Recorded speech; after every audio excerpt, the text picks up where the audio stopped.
Doritos. 100% out of Doritos. Bought a bag of Doritos. I was eating with my lunches, my peanut butter sandwiches, some Doritos because I'm 8 apparently. Oh, okay. And I ran out of Doritos today, so I don't got any more Doritos. Should ask if they will give you those taco shell Doritos in bulk. Oh, the Doritos Locos Taco? Yeah. Just rummaging through a Taco Bell dumpster looking for Doritos Locos Tacos. Exactly. You might get some Cool Ranch ones. Some stale ones. Ooh, Cool Ranch. Yeah, I may be out of Doritos, but we're not out of news and awesomeness for the Rage Select podcast right here on Rage Select. And I'm Jeff. And I'm Mike. And I want Doritos now.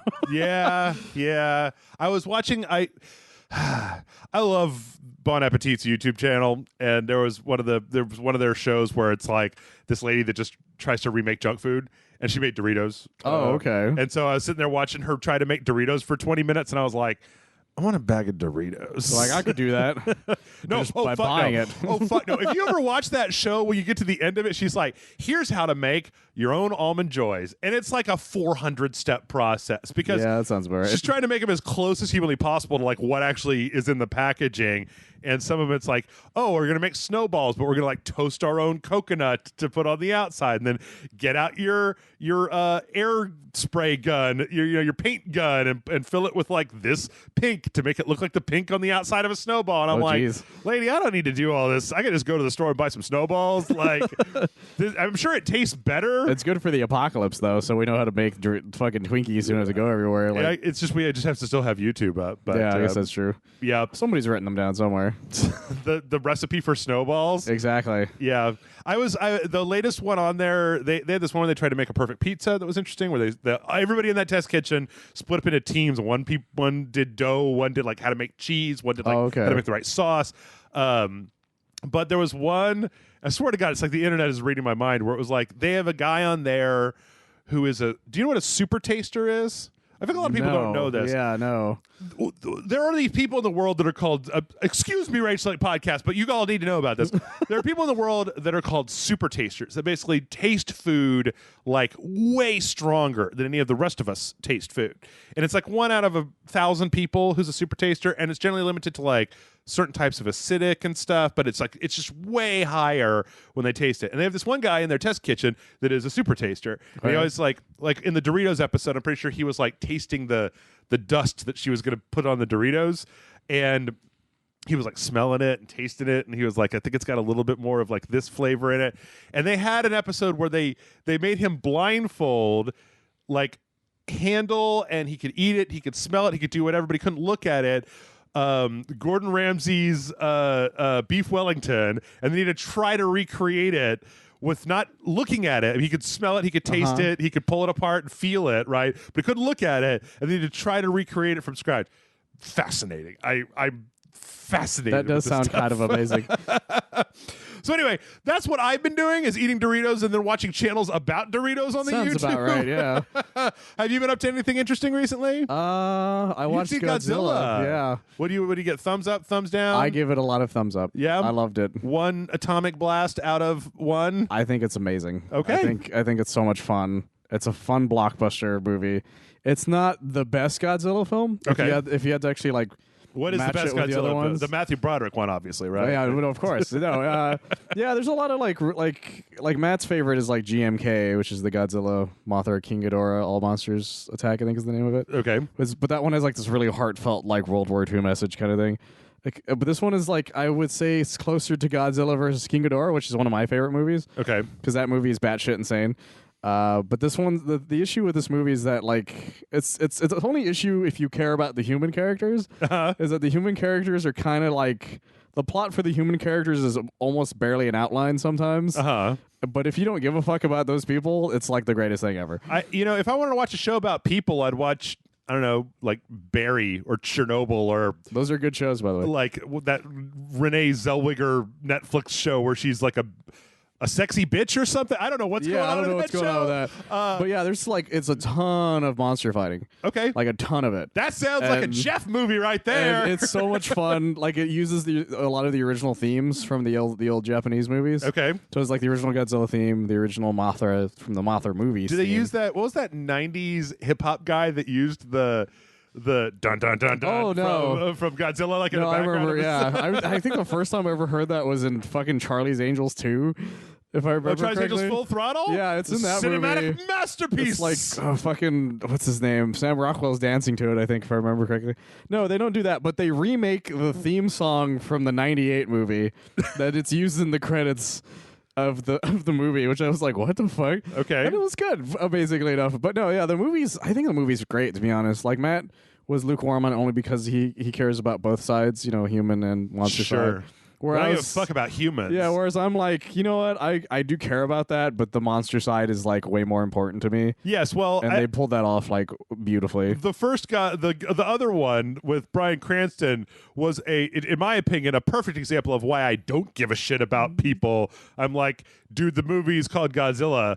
Like, don't tease me. I know he's here. The frustrating thing about that movie is like Bryan Cranston's really cool, right? Well, he's dead 10 minutes into the movie. Right. Now you're gonna watch Aaron Taylor Johnson. Man, what if people haven't seen that? So the 2014 Godzilla 2014 Godzilla. I mean, come on. I'm saving them from watching Aaron Taylor Johnson be terrible. He's got to find his wife. You got to get back together with your wife. God, that movie is so disappointing. I don't care about your wife. There's Godzilla. I think the worst example that happened in 2014 is the first time Godzilla appears. Uh-huh. You remember where it's like he shows up and then it immediately cuts to them watching it on TV or something? I don't remember any part of that movie. God, that part frustrated me so much. But this movie is the exact opposite of that. Okay. Every time there's a person on screen, if 10 minutes has passed, there's a monster that's going to appear. Or allow me to make this argument. If I wanted to watch a boring movie about Godzilla with a lot of people talking, I would watch Shin Godzilla, which I like. I actually really love Shin Godzilla, though. But like, I want both. I want like there to be one track for Shin Godzilla and one track for like Pacific Rim Godzilla, where it's just a lot of fucking things get blown up. That's the thing about this Godzilla movie. It's like if you're expecting original Japanese Godzilla type sort of to come out of this, you will be kind of disappointed at it. But if you're just expecting what would happen if America actually decided to go full on with a Godzilla movie using their CGI capabilities, that's what this movie is. Okay. This is like this is a person who's a huge fan of Godzilla and went, I want to use the CGI to make things explode as hard as possible, and they fucking go for it. All right. I love this movie. See, I'm still waiting for that full Hollywood remake of the music video for the Ultimate Showdown of Ultimate Destiny. I can't wait for that. They've got the Godzilla model now, right? No, they'll have to replace Ben Affleck though. Well, Robert Pattinson is Batman now, so Harrison Ford isn't dead, or even if he dies, they could just do that CGI, put your face, ram off Tarkin bullshit, right? Like exactly. Yeah, we're getting there. We're getting there. I'm sure Shaq's not up to anything. Slowly but sure. Yeah, Shaq is there in a minute. Shaq will be there in a minute. He came back for Shaq Fu too. Yeah. Or, whatever that dick game was. Anyway, speaking of games, nope. Error 404, transition not found. Hey, the Dark Crystal's back. For some weird reason. Bring back your nightmares of puppets. Yeah. I was thinking about it, and I was thinking that the reason that I might not be as invested in the Dark Crystals, because when I saw it as a child, it scared the fuck out of me. It happened to pretty much everyone I know. And then I saw Labyrinth, and I was like, oh no, this is my jam. This guy with the hair and the Big Johnson, this is the one that I would like to watch over and over again, not these creepy, spindly puppets and these weird birdmen.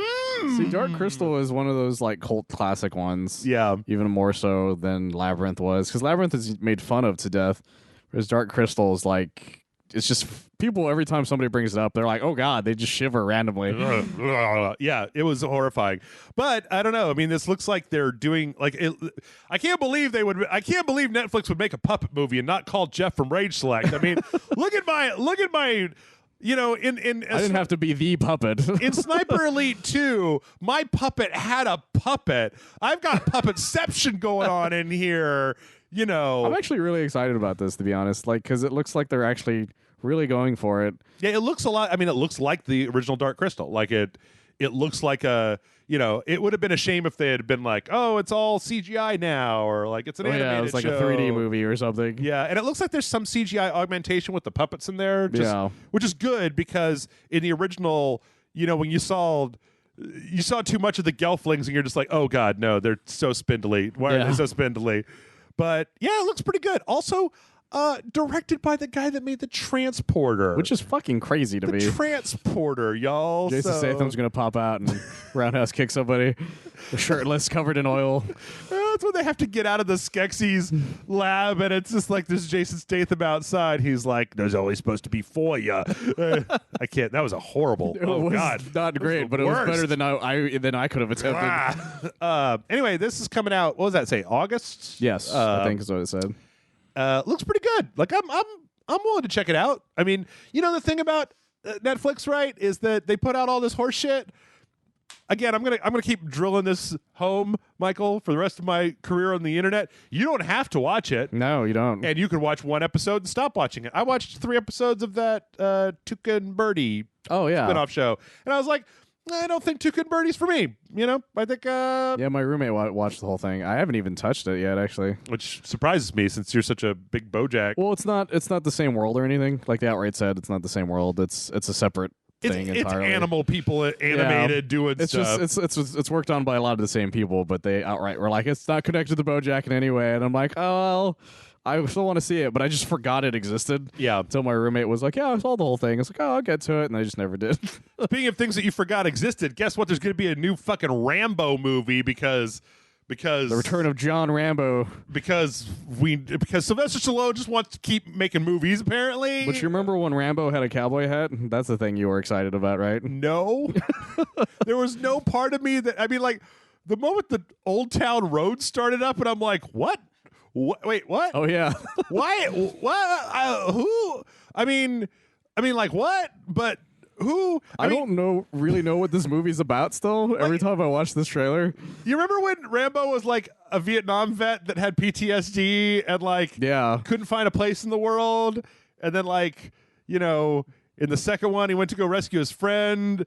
And then I don't remember. And then in the third one, he helps the Taliban. He helps the Taliban. Everyone forgets that part. And then in John Rambo, it's like he helps Dexter's wife find a... Yeah, because he's in the jungle. Well, that one, like I said, John Rambo, they try to do something in that one because he's hiding from civilization out in, Korea or something. Yeah. This is just like, what is this? I have no idea. He's a cowboy, baby. And he wants revenge against somebody, and I'm like, but what? You were a Vietnam vet. Like, what are you talking about? Yeah, that's what I keep saying with this trailer. Is just like, they're coming to get him. He's going to have his revenge. I'm like, against whom? It's like, yeah, the sheriffs are probably all dead. And Brian Dennehy? Yeah. I mean... That would be a great twist, wouldn't it? Brian Dennehy turns out to be a cyborg or something, and he comes after him. I'd watch that movie. I mean, I guess this is what it comes down to, is another one of my old go-tos, right? Which is, I look at this trailer, I think about John Rambo, and I go, is there any reason why I shouldn't just go back and watch Rambo First Blood instead of watching Rambo Last Blood? I think that's a great title, though. Well, of course, then there's Last Blood Part 2. Yeah, Last Blood Part 2. And then it's just Rambo 3 2025. It's gonna be him in a wheelchair. It looks weird and dumb, and I don't like it. I don't know what to think of it. Like, it just looks like it looks like the stuff that he's been making. But the thing is that okay, let me put it this way. All right, I love Rocky. Yeah. And I think that Stallone's older, the latter Rocky movies, like with Rocky Balboa and then him in the Creed movies, have been excellent. He's an excellent, in Rocky Balboa, they acknowledge he was old. They weren't just trying to do this whole thing. Yeah. And then he passed the torch in the Creed movies to a new guy. Yeah. And it was like, I loved those movies. I loved Creed 1. I loved Creed 2. Well, it's a normal character progression. He's he got older. He's not the big boxer dude. Right. John Rambo goes the exact opposite route. Yeah. Where it's just he just gets more badasser as he gets older. It's like, what? Yeah. That's not how he was PTSD ridden when he was in his 20s. He should be fucked up beyond repair at this point. Also, he was trained to be a soldier in the 70s, and it's 2019, and we have drones. Where they just sent a bunch of drones to shoot Rambo in his house. Yeah. Where you'd be like, what the hell is that? And then bam, drone, dead. Who is he getting revenge? I don't understand. They're treating it like Logan. Yeah. But it doesn't make any sense in the context of John Rambo. I mean, maybe there just needs to be more. But also, I happened to pause this trailer in one place. There's one guy here with a golden AK-47 for some reason. Of course there is. And a mohawk. And I don't know what's up with that guy. He looks like something out of fucking Army of Two. Yeah, it really does. I don't understand the plot of this, though. I mean, he's making traps on his farm, though, right? But what's weird is that it's like, okay, so he's got his farm, and then in the trailer we see these guys trying to come to his farm. It's obviously like he's using his skills to set up a bunch of traps, except that, like, that's your farm. So when you were making the escape tunnel, you put a rake in there, like on a stick, like Kevin McAllister. Yeah, like to rig the front door. You know, did you ever see the last Halloween movie? Like Jamie Lee Curtis had you know, this fucking iron bars that shot all over her house that was rigged with like gasoline to explode, and like panic rooms full of guns. And meanwhile, John Rambo's got like a rake, like on a rope that will come down and hit you. Because I don't fucking know. It's just, this shit makes no sense. The way we did it. I'll watch it, but I'm so fucking confused. Well, speaking of things that are fucking confusing, we talked about it a little already, but there's that new Death Stranding trailer came out. Yes. Now we did a whole separate thing on it that hopefully by the time you hear this will be up online. So I don't think we're going to spend a hell of a lot of time talking about this because I think that we got a lot of it out of our system already. Oh, no, absolutely. But there's so much going on in this trailer that you guys, if you haven't seen it, you should watch this trailer. Yeah. Unless you don't want to be spoiled in any way. Well, I'm just, you know what? I'm super glad that the fact that Sony wasn't doing E3 this year didn't mean that we just didn't get anything with Death Stranding. Like, I like the fact that it feels, Death Stranding feels to me an awful lot like, you know, Kojima finally gets to go do whatever the fuck he wants to. Yeah. There's no Konami, and that Sony is just like, just leave the crazy man alone and let him do what he would like to do. He finally decided to make the weapon that surpasses Metal Gear a ladder. Also, you know what? I was doing things, right? Okay? Check this out real briefly. You know the music that was in this trailer? That kind of like weird, like techno cello type of thing? Yeah, I found out something about them. Apocalyptica. That came out in like 2000 or something like that? Yeah. Like it's an old song. Like I found out that band is known for like making weird like covers of other songs. Oh, really? And this apparently came out. That track though was like one of their few originals they made. But apparently like they're known for like making weird orchestrated like covers apparently. Yeah. All I know is that, I mean, just to reiterate a few of the things that we already said, if you don't want to go listen to another thing, this looks great and it looks weird and I'm into it, and like, you people have no idea how excited me and Jeff are about this. Like, legitimately. I feel like every time we're not recording, we're just talking about Hideo Kojima these days. But like, it's been, you know what? It's been, okay, let us count, you and I can do this from memory, right? Yes. Let us count the non-Metal Gear games that Hideo Kojima has made. Okay, like so Snatcher, a couple Zone of Enders games. Police Knots, yeah. 2 Zone of Enders games. Wait, did he even direct the second one? I don't know. No, I could have sworn he did. Let me look it up. That's 4. Boktai. Yes. And I know there's one other one. Is it like a... What is it? Well, I mean, like, the guy has barely gotten to make anything but it's Metal like Gear 90% Metal Gear for his entire life. So, like, I don't. Okay, so here we go. Notable work. Okay, Snatcher, Police Knots, Boktai, PT. That's right. That which was the last thing he was going to make. Fucking demo. He was originally gonna make fucking Silent Hill, and then we got fucked. Yep. By Konami, those fuckers and their damn pachinko machines. Goddamn assholes. Goddamn assy assholes. Wait, Zone of Enders isn't even listed here. Is it not? Did he direct those, or did he just like produce them, or what? I sworn there were like also some of the things he wanted to do. Zone of the Enders, development, genre, first release, created by Kojima. Okay. I count it.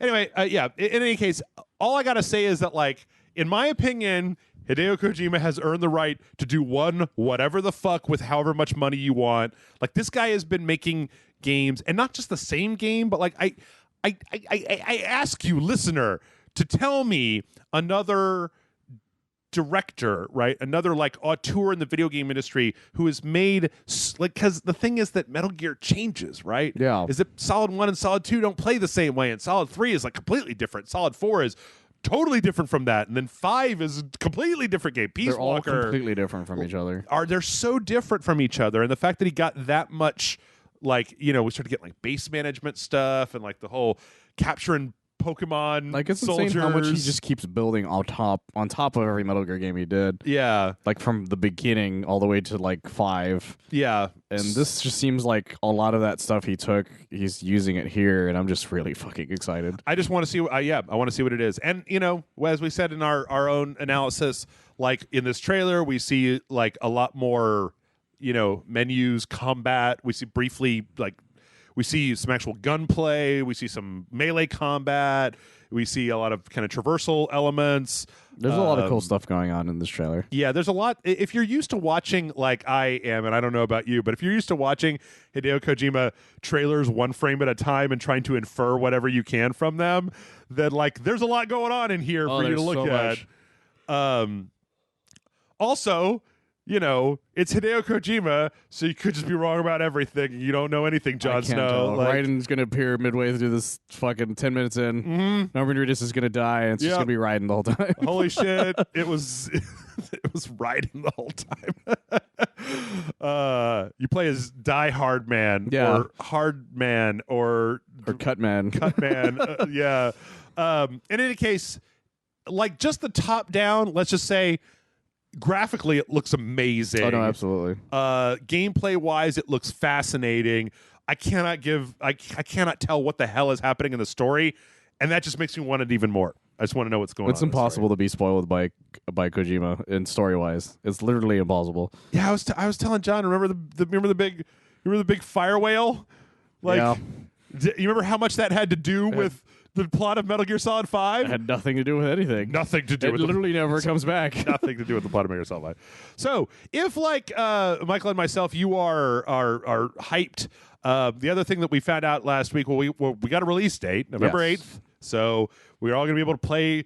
We're going to be able to play it before the year is out. I'm so fucking excited. There was a new Hideaki Miyazaki game and a new Hideo Kojima game in the same year of 2019. How is this not the greatest year of video games that have ever happened? It's pretty great. It's a pretty good year. Or at least it is for Jeff. I don't know. Maybe you're all... We'll get to the other thing. But if you're as big of a fan of Kojima stuff as Jeff is, you might also be interested in buying the collector's edition, which comes with a Norman Reedus briefcase, a keychain with the little astronaut guy, a breach baby. What is it? Bridge baby pod with a little baby inside of it. Is it life size? Because I just want to wear it to work.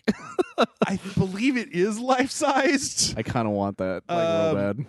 There is also some stuff that we can glean from this because you also get like some in-game stuff. So gold power skeleton, gold armor, gold all-terrain skeleton, gold hat, gold sunglasses, gold speed skeleton. Okay, that's just strange, but okay. So I get the impression that all that stuff that we're seeing on the side of him is all like power assist gear. Yeah. And that we're like, in MGS5 you can put on the different hands. There's going to be like speed gear, power gear, also, gold armor plate that you're going to be able to put armor on that exoskeleton. That just adds even more stuff. Which that totally adds up in my brain as a Kojima thing when you look at all the like, both in Peace Walker and MGS5, even MGS4, about all the kind of what we call it, equipment fetishization of different loads and putting stuff.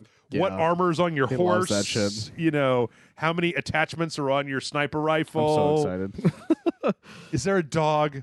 Give me another dog, Kojima. There should be a bandana update for just the bridge baby. Oh man, just put a bandana on the baby. D-Wolf was the best fucking part of he was the best. Solid 5. I had a hard time taking him with me though, because if I heard him get hurt, I murdered everything. Yep, you're just like, well, stealth's out the door. Where's my flamethrower at?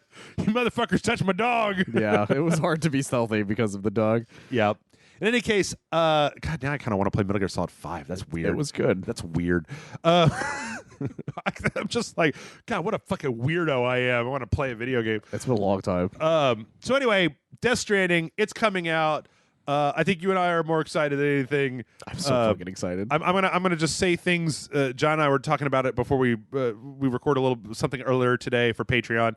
And John said, I would rather have a bad Hideo Kojima game than like 80% of the other games that come out. It's true. And I agree. And I would rather have a bad Hideo Kojima game than Call of Duty Modern Warfare. Yeah. Which is our next story. All right, so the snake has eaten itself. We are out of ideas. Well, we were already out of ideas when we went back to World War It was II. a long time ago. They ran out of ideas, But Call of Duty's back this year. We got a trailer for Modern Warfare. It's Captain McTavish. I don't know. Colonel, Soap. I don't know. Lieutenant McTavish. No, not Soap. No, who's the other guy? I don't even know. Cigar. Price. Oh yeah, Captain Price. I think. I don't know. It's been so long. Guy Pearce. So they're not remaking Modern Warfare. They're making a new game called Call of Duty Modern Warfare, which will They're making the John Rambo of Modern Warfare. let us all take a moment and pour one out, right?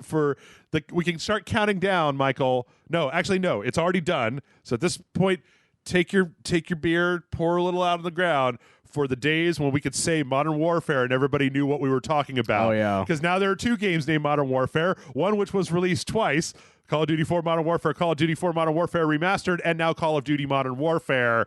This is that Xbox bullshit. Yeah. This is that, we renamed something a thing, its own Xbox name. One. Yeah. So anyway, they're making Modern Warfare. It seems like they're taking price. I think it's price.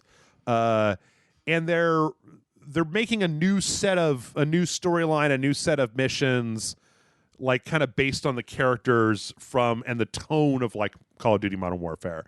There's this female character that we see a few times in the trailer who I'm pretty sure is, if I was reading an article, is like the other half of your campaign. So half will be Price and the operators, and the other half will be her, who's a girl and her village gets blown up in the Middle East. I don't know. Sure. I was watching this the first time I was watching it. I was like, "Is this a remake? Is it a remake?" But it's like, no. There's too many other.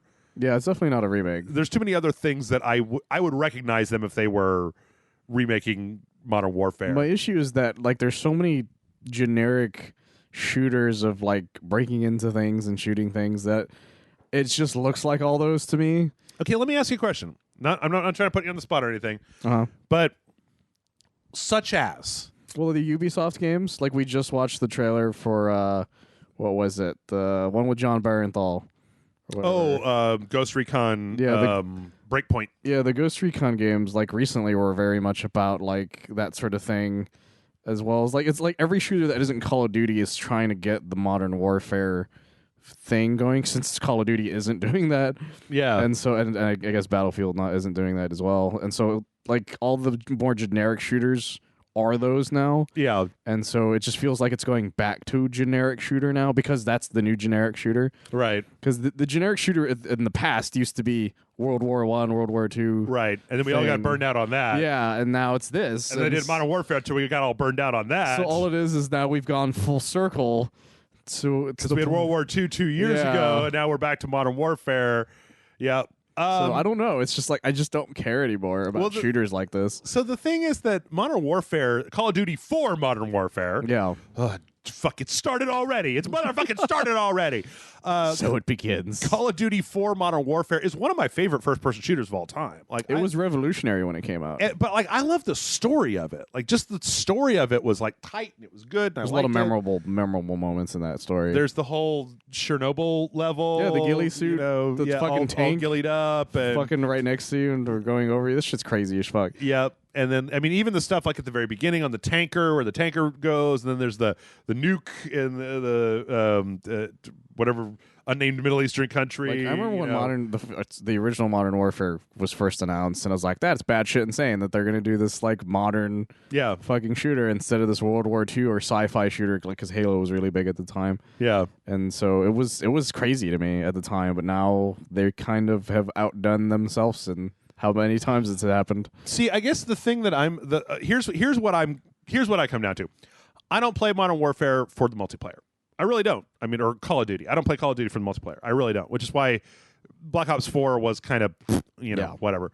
World War II, I've been burned down on World War II for a while now. Unless there's a butt sniper involved, I'm not interested in World War II anymore. Or if it's Wolfenstein. I mean, alternate history, sure, right? Yeah. But like just play like, we're hitting the beaches of Normandy, and it's like, yawn, done it. The thing is that I like the stories in some Call of Duty games. And for the last few, no. Well, actually, Advanced Warfare wasn't so bad. Advanced Warfare wasn't so bad. I didn't think Infinite Warfare was the worst thing I'd ever played in my life. Like I didn't play it, so I thought it was. I mean, like, I know that people don't want Call of Duty to be Halo. I get that, but like, just as a story, it was all right. Like, I thought it was okay. So if they can make this game and it has a good single player story, again, I don't really give a shit about the multiplayer. Everybody who's good at Call of Duty multiplayer, they're going to kick my ass. I don't have any fun at it, right? Yeah. You just get your ass kicked over and over. And I like to play lots of different games. But, like, you go back. Black Ops 4 didn't have a story. World War II was World War II, and I didn't kind of give a shit about it. Infinite Warfare was okay. Black Ops 3 I thought was garbage, and I never finished it. Advanced Warfare was okay. Ghost was garbage, and I never finished it. Black Ops 2 was probably the last, like, I really liked that story. it was interesting. Game that happened. The branching thing. that they did in Yeah, that one. yeah, with all the things that could happen. So if they can nail down, a good single player story, hey man, good on ya. Yeah. It does though.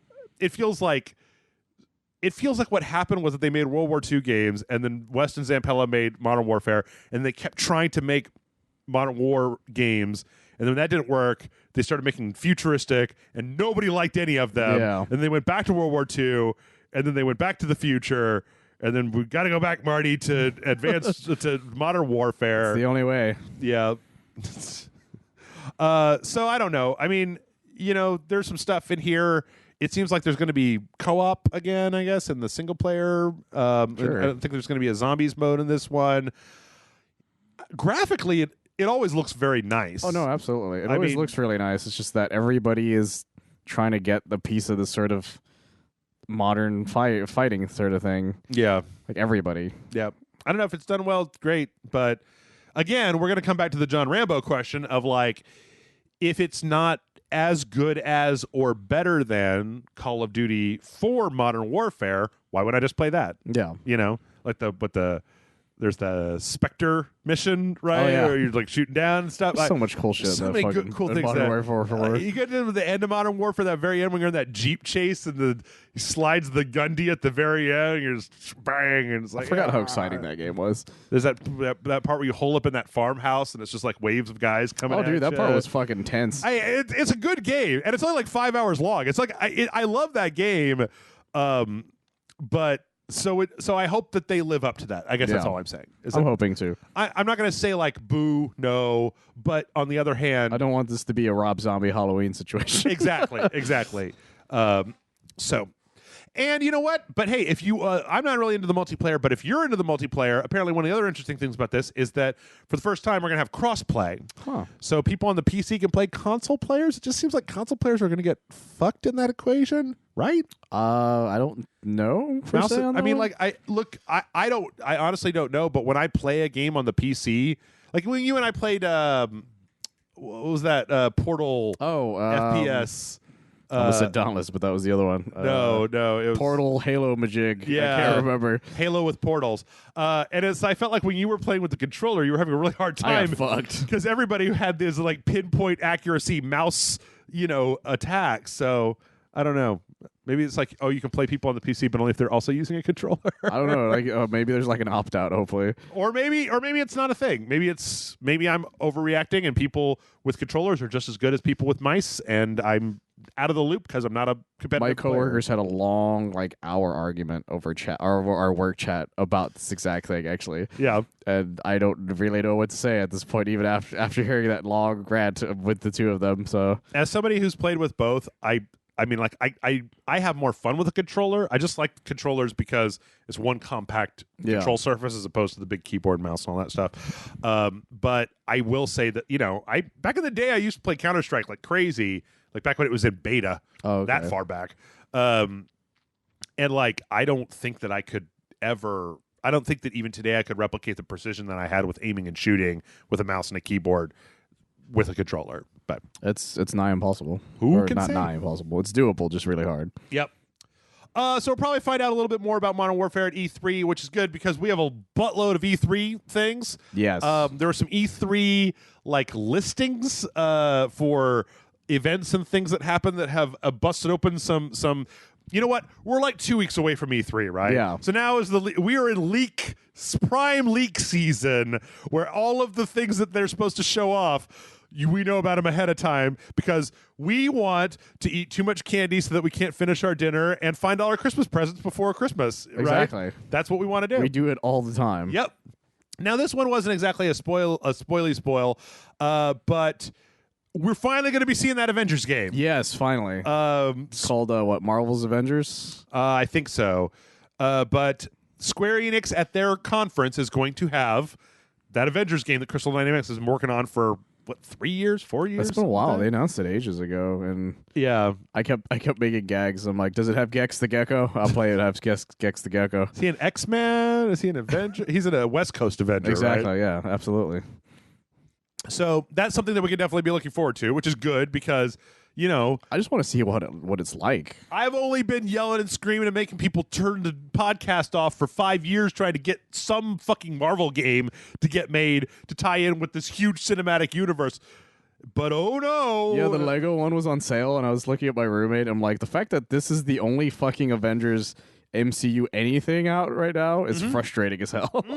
When we did the first Avengers spoiler cast, I just played Lego Marvel Superheroes 2 for like an hour, and I was going to do that for the second one, but the place that I got to in the game, it was all Spider-Man, and I was like, well, this is Spider-Man and Gwenpool, and I'm like, okay.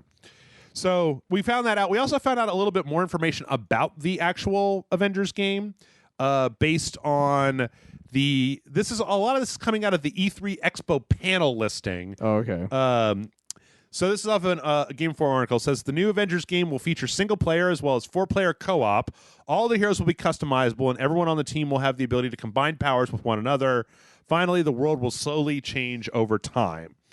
This is all the information that we have right now. So, half of that sounds like Ultimate Alliance is the thing. Yeah. Maybe, but I guess the thing is that it really depends, right? Like if you're playing 4-player co-op online, that's different than playing 4-player co-op, couch co-op, right? Which is it really just depends on how the game plays. Like I remember the THQ Avengers game that was supposed to come out. I remember being fascinated by that one. Yeah. Did you ever watch the gameplay for that? Oh, I think I did. It was like a first-person Avengers game. Yeah, and depending on who you were, and it had a co-op looking thing, and I was really excited about that. And well, there was a Vive one ever came too, right? Or Oculus had there's a trailer for it of I think so. Which Avenger do you want? It was like a first-person. I can't remember, but powers brawling, something like that. I just wish that they would make a non-gimmicky one, like not a phone game, not a VR game, but just like a third-person action game where I can be whoever I want to be. Spider-Man, Iron Man. I would just love that THQ game, to be honest. Like, that thing looked really cool. Yeah. But, yeah, I don't know. It's just, like, I want something that isn't just, like you said, like something gimmicky. I don't want just the Diablo Ultimate Alliance thing. Right. Like, I have that already. Well, and you're getting another one. Yeah, exactly. It's like, I want something just badass is really what it comes down to. Yeah. I just want something that I could play over and over again and not really feel bored by. The thing is that it seems like a no-brainer, right? Because we've got Avengers, we've got the movies, we've got the comics, we've got a whole bunch of throwaway villains. They've waited so long that they could make an Avengers game that started like with Iron Man, was 25 hours long and went all the way to Endgame, right? Yeah. And then each one of those movies is like a chapter of the game. It just feels like such a weird time for this to finally be a thing. Yeah. Like, after everything is basically originally done, and you're just like, now there's an Avengers game. Like, motherfucker asked for this shit for like 10 years. You fuckers. Should have come out between Infinity War and Endgame. Yeah, or at literally any fucking other point. Yep. After Avengers 1 came out. But, yeah. So, I don't know. We'll see more at E3 in a couple of weeks. One of the other things that we found out, though, about these kind of conference listings is, there's going to be a new Darksiders game. So apparently Darksiders 3 sold well enough that they're going to be making another one.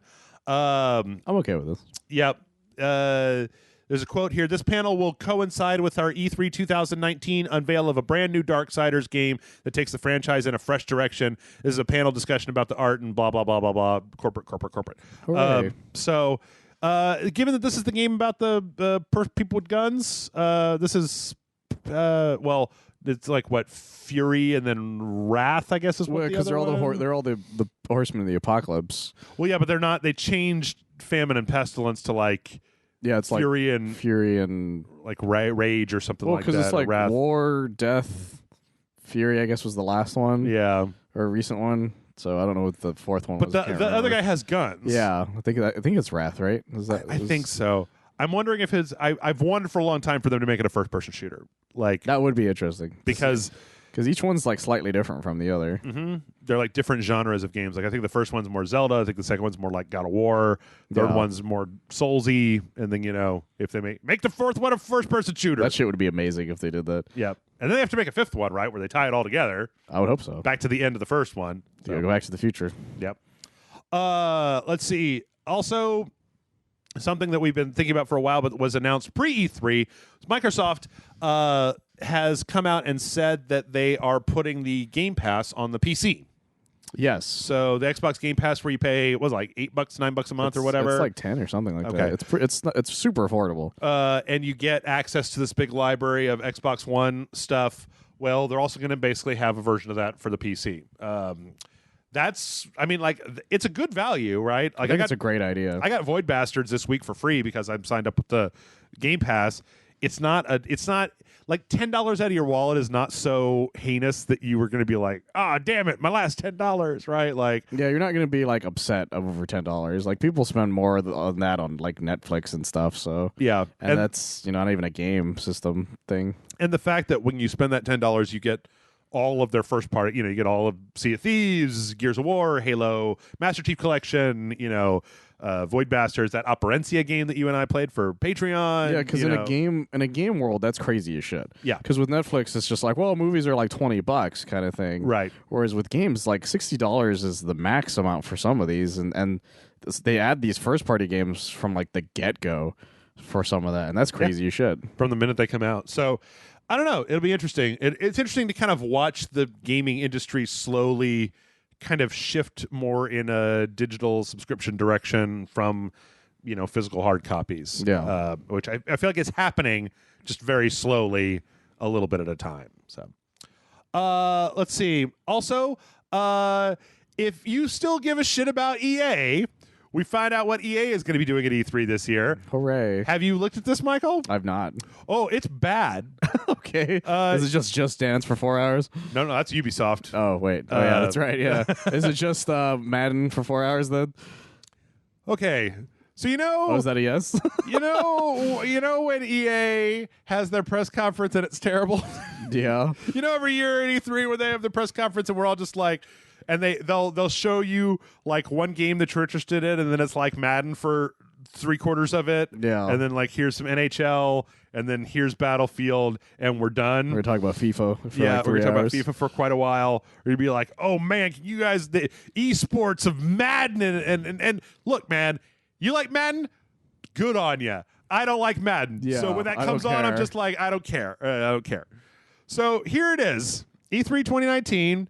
It's going to be kicking off on Saturday, June the 8th, 9:15 a.m. This is all Pacific Standard Time. 9:15 a.m. Countdown to EA Play. 9:30 Star Wars Jedi Fallen Order. Okay. Starting out strong.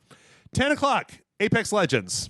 Oh, okay, I guess. 10:30 Battlefield 5. Sure. 11 a.m. FIFA. Oh, God. 11:30 Madden. 12 p.m. The Sims 4. What the fuck? Aren't that like all... What? The end. What? That is what is That's listed like one here. new thing. What? Yeah. Like, yeah. Apex I'm Legends, so confused. Battlefield, FIFA, Madden, The Sims 4. Yes. Star Wars Jedi Fallen Order is the only thing in there that's like, quote unquote, a new IP. Yeah. Now, I don't know if this is like a proposed schedule and then they're going to be doing other stuff, but this sure sounds like the sort of thing that they would do. I mean, we've got 2.5 hours. No, it absolutely would be something they would do. Like half of that, it's just going to be like, and here's the behind the scenes of people doing things because we have nothing else to show you. Yeah. I mean, I don't know. I'm a little leery about the idea, or I'm a little... Okay, so here we're playing a game, Michael. Let's play a game. What's missing from this list?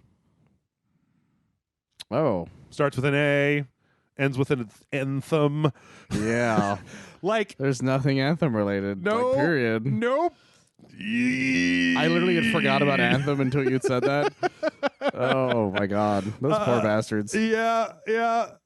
Yeah. So The Sims is on there. The Sims But 4. Fucking oh my god. Well, the thing is that you remember it's like they're not having a conference this year. I think this is just like their streaming lineup, Still, right? though. So well, The yeah. Sims. Yeah. Well, they just put out, I think, 2 expansions for The Sims 4. But that's what I'm talking about. Like the fact that The Sims is one of the more exciting things they could think of that's on that list. Right, because when I look at this list, I'm like, I like Star Wars. I don't see there's anything you could tell me about Apex Legends that I'm not. I mean, I like Apex Legends, I think it's cool still, but Battlefield, I don't give a shit about anymore. You guys have to really run that shit into the ground with me. FIFA, don't care. Madden, don't care. Sims, like, there's nothing. It's just it sounds really pointless. Dude, I mean, like, are you gonna put in like an update that lets me play The Sims in Star Wars? Like, I'd be down with that. I'd be kind of cool with that, but I don't. Oh Jesus, this E3 is gonna suck. Well, okay, but you know what? Microsoft is supposed to be rolling out like something like 12 new games or 15 new games or something from the studios that they've been picking up and stuff. So yeah, but I don't have an Xbox. Well, so this is weird because for me, it's if you don't have an Xbox, then yes, the C3 is going to suck for you, especially because Sony's gone. Nintendo is going to. What, they're going to show Pokemon, they're going to show a Fire Emblem game. Like, it used to be this fun little like game of just like, who won this there? But Microsoft's probably just going to win by default this year. Well, it's theirs to win, right? Yeah. Is like, the way is clear. They could fuck this up, and that would be amazing, and it would be the best E3 ever, but I doubt it's going to happen. Oh my God, Michael, what if the PC gaming show is the winner this year of E3? Oh my God. Oh my God. They really step amazing. their game up. They just really get in there. They're just waiting for it. Now's our chance, boys. Yeah, it's our time. It's our time down here. Let's do this shit. So, yeah. PC Master Race. Let's show this shit. Yeah. Well, let's not leave Ubisoft completely out of here because even though they're not going to be showing Beyond Good and Evil 2 at the conference, next week there's going to be another big drop from whoever those guys are. What are they? Space Monkey thing is going to be showing a stream. Space Monkey Report on June 5th at 11 a.m. Central Time is going to be. They're going to be doing a production update for Beyond Good and Evil 2. So if you're chosen for Beyond Good and Evil 2, before E3 kicks off, they're going to be doling out a little bit of information. And they're going to be doing that on Twitch and YouTube. Oh, okay. Speaking of Twitch, I love this story so much. Go on. So, you remember Artifact? Yes. The Valve's Dota card game? Yeah. So it turns out that people have been using the Artifact category on Twitch to just stream movies, pornography, seriously, Game of Thrones, like gross, like the Christchurch shooter video, like. It's been a Wild West wasteland because nobody's actually playing Artifact. So everybody knows if you want to just go see what the fuck is going on, there's some trolls down in the Artifact category. Oh my God. Are just like streaming this stuff. Well, last week Twitch caught up with them and they started banning people out of here. But apparently it was a Wild West wasteland down there because nobody's actually playing Artifact in spite of it. How long was this going on? Apparently for a few months, and it's kind of amazing. A few months? Yeah. Holy fuck. Kind of amazing. That's amazing. So yeah, that's absolutely fascinating. It's the most exciting thing that's happened for Artifact since its inception. Yep. All right, we're gonna speed up here just a little bit because we're almost out of time. But all right, so speaking of bad things that happened on the internet, the World Health Organization last week officially classified gaming addiction as a behavioral disease. Oh, fun. Yeah. Now we've kind of covered stories like this before. Here's the official entry on gaming disorder. Gaming disorder is characterized by a pattern of persistent or recurring gaming behavior, which may be online or offline, manifested by. All right, everybody, get out your check boxes. It's time for the World Health Organization home quiz. 1, impaired control over gaming, e.g., onset, frequency, intensity, duration, termination, or context. 2, increasing priority given to gaming to the extent that gaming takes precedence over other life interests and daily activities. And 3, continuation or escalation of gaming despite the occurrence of negative consequences. The behavior pattern is of sufficient severity to result in significant impairment in personal, family, social, educational, occupational, or other areas of functioning. Huh. I think I hit all three of those, but I was smart enough to make gaming my job, so haha, fooled you. Well, like, yeah, a lot of these seem like really extreme cases, though. Like, I knew a guy who did something like that when he was my friend's college roommate. Yeah, all he did was play WoW, and like to the point where he flunked out of college and like broke up with his girl. It was bad. Like this dude, like when I met the dude, he was like this buff dude. Yep. By the time he left, he was like flabby as hell. Oh Jesus! And he had like a huge beard, and I was like, what happened to you?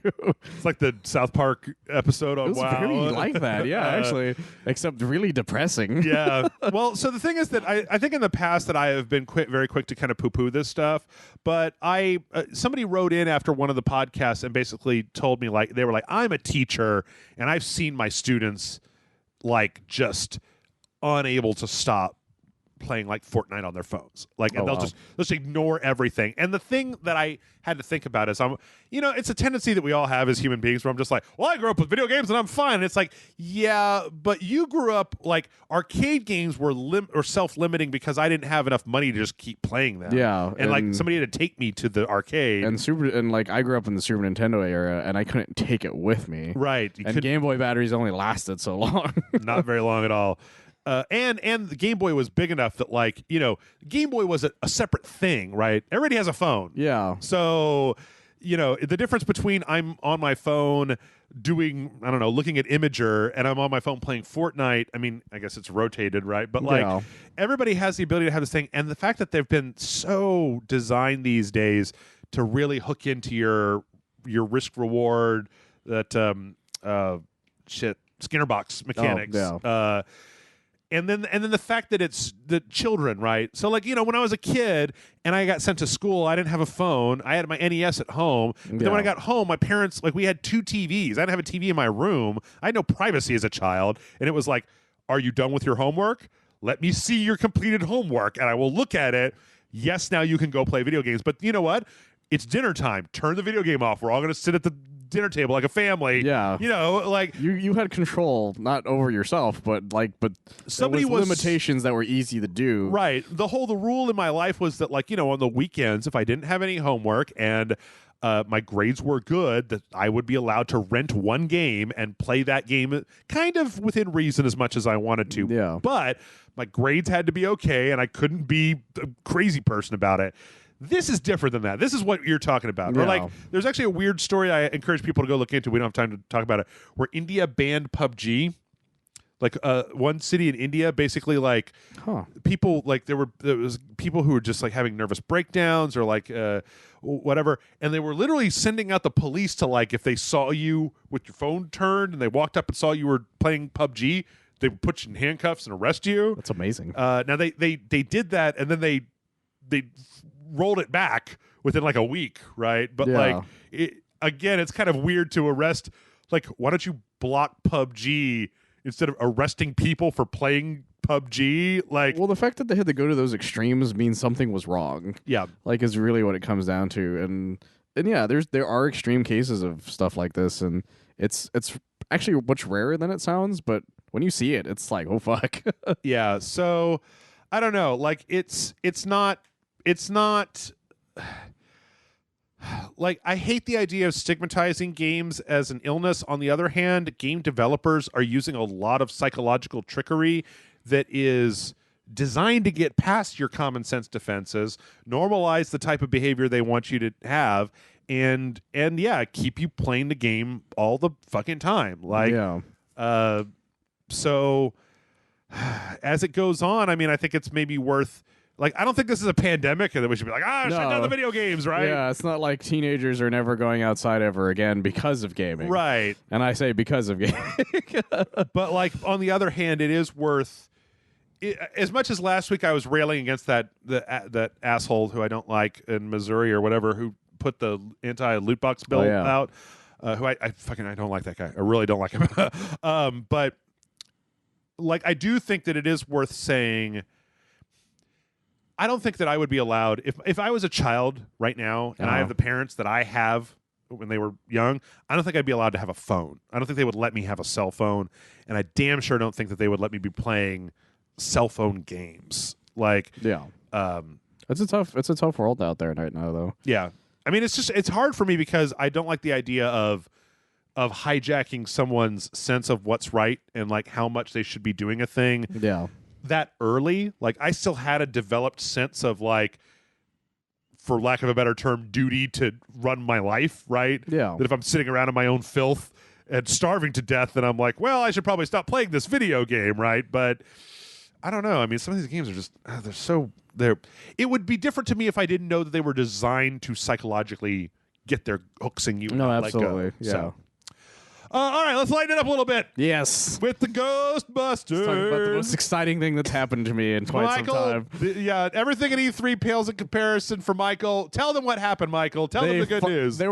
So a while back, there was a rumor that they were going to come out with the Ghostbusters remastered, and they finally revealed that shit. I'm so fucking excited. This is like the 2013 or 14 game. 2009, actually. 2009. They had they announced the original game was announced in like 2007. Okay. Almost didn't come out because Activision had bought the company who was making it. Okay. And so there was worries that it was going to come out. Eventually it did come out, and it was one of my favorite games, like, period. I used to beat this game every Halloween. Yeah. Because I adore this fucking game. And so I don't have my 360 hooked up anymore, so I haven't done that in a while. A while back, the Philippines, I think it was in the Philippines, they had rated the game for this remaster, and everyone, including myself, lost my shit. Yeah. Because we're like, is this real? Is this going to happen? Because it's the 35th anniversary of Ghostbusters.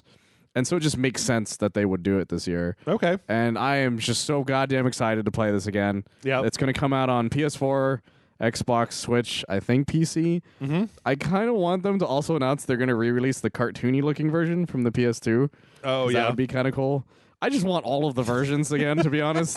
Because this is the one where you play as the rookie, right? Yes, this is the one with the rookie. Yeah, and it is basically part 3. It's it's voiced by Harold Ramis and Bill Murray and Bill Murray's brother plays Dan the mayor and Ernie Hudson, right? So yeah, and as I remember, it was a pretty good game. It's actually like a really solid game. It's just kind of short.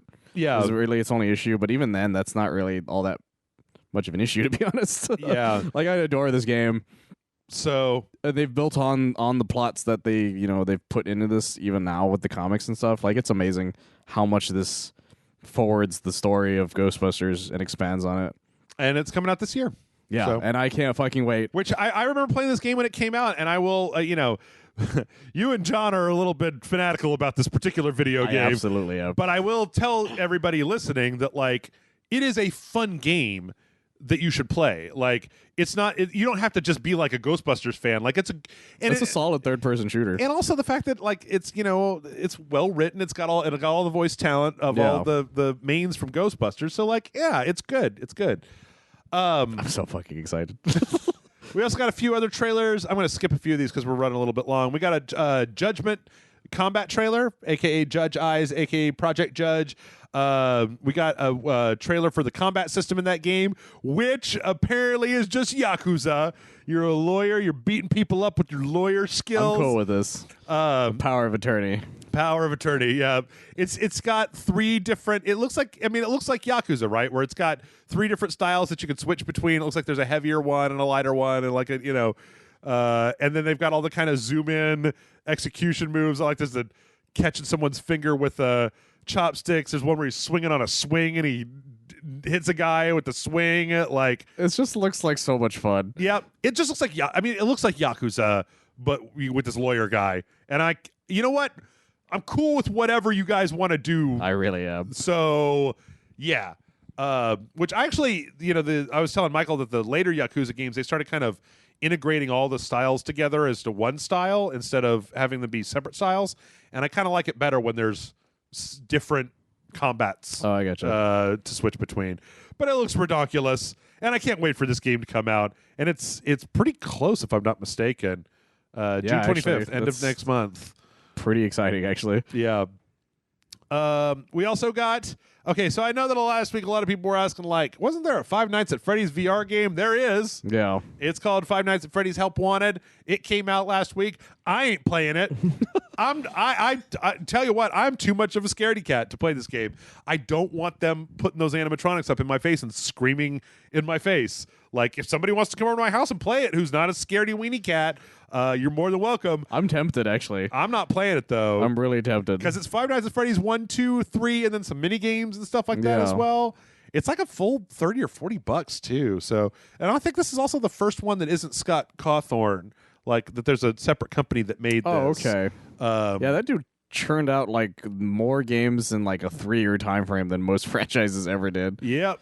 But it's out, so if you're interested, you got a PlayStation VR, you want the poop scared out of you, literally. Yep. You can go download Five Nights at Freddy's VR. I watched Markiplier play it, and I'm like, too scary for Jeff. Too scared. Scared. And then last but not least, we got the announcement for How is Dead by Daylight the best horror game that's ever existed? It's kind of amazing how they keep expanding upon it. Yep, it's the 3-year anniversary of Dead by Daylight, and Ghostface Killer, Ghostface, not the Wu-Tang Clan Ghostface Killer, but the Scream Ghostface Killer is going to be in the game. I'm super impressed they've been able to get so many fucking different like properties to let them do what they do. Yeah, it's crazy to be. I know that Tony's going to be really excited for that. Oh, it's so fucking exciting. Man, I still go back and watch him play that game when we played it for the Asylum last year. He's so good at it. Like, he's so good at like running and hiding and like being the hunter. Like, he's super fucking good at that game, and I'm like, wow. Like, I mean, not to say that I think Tony's bad at video games. It's just like, no, it's just somebody should probably watch Tony in the middle of the night. It's just, I guess the thing is that I was like, when he wanted to play this game, I was like, okay. And then he was just like, check this out. And I'm like, oh, you're like the me of Dark Souls of this this horror video game. So also, should we check on you? if you're interested and you have a Switch, it's coming out on the Switch. Oh, nice. So they're going to be releasing it on the Switch, and it is going to be out. I think there's an actual release date, June 18th, nice. for the Switch. Pretty soon. No, wait, that's September 24th for the Switch. I'm sorry. Oh, okay. Ooh, I got that way wrong. June 18th is when the Ghostface DLC drops. Oh, okay. Badass. Still pretty soon, though. Yep.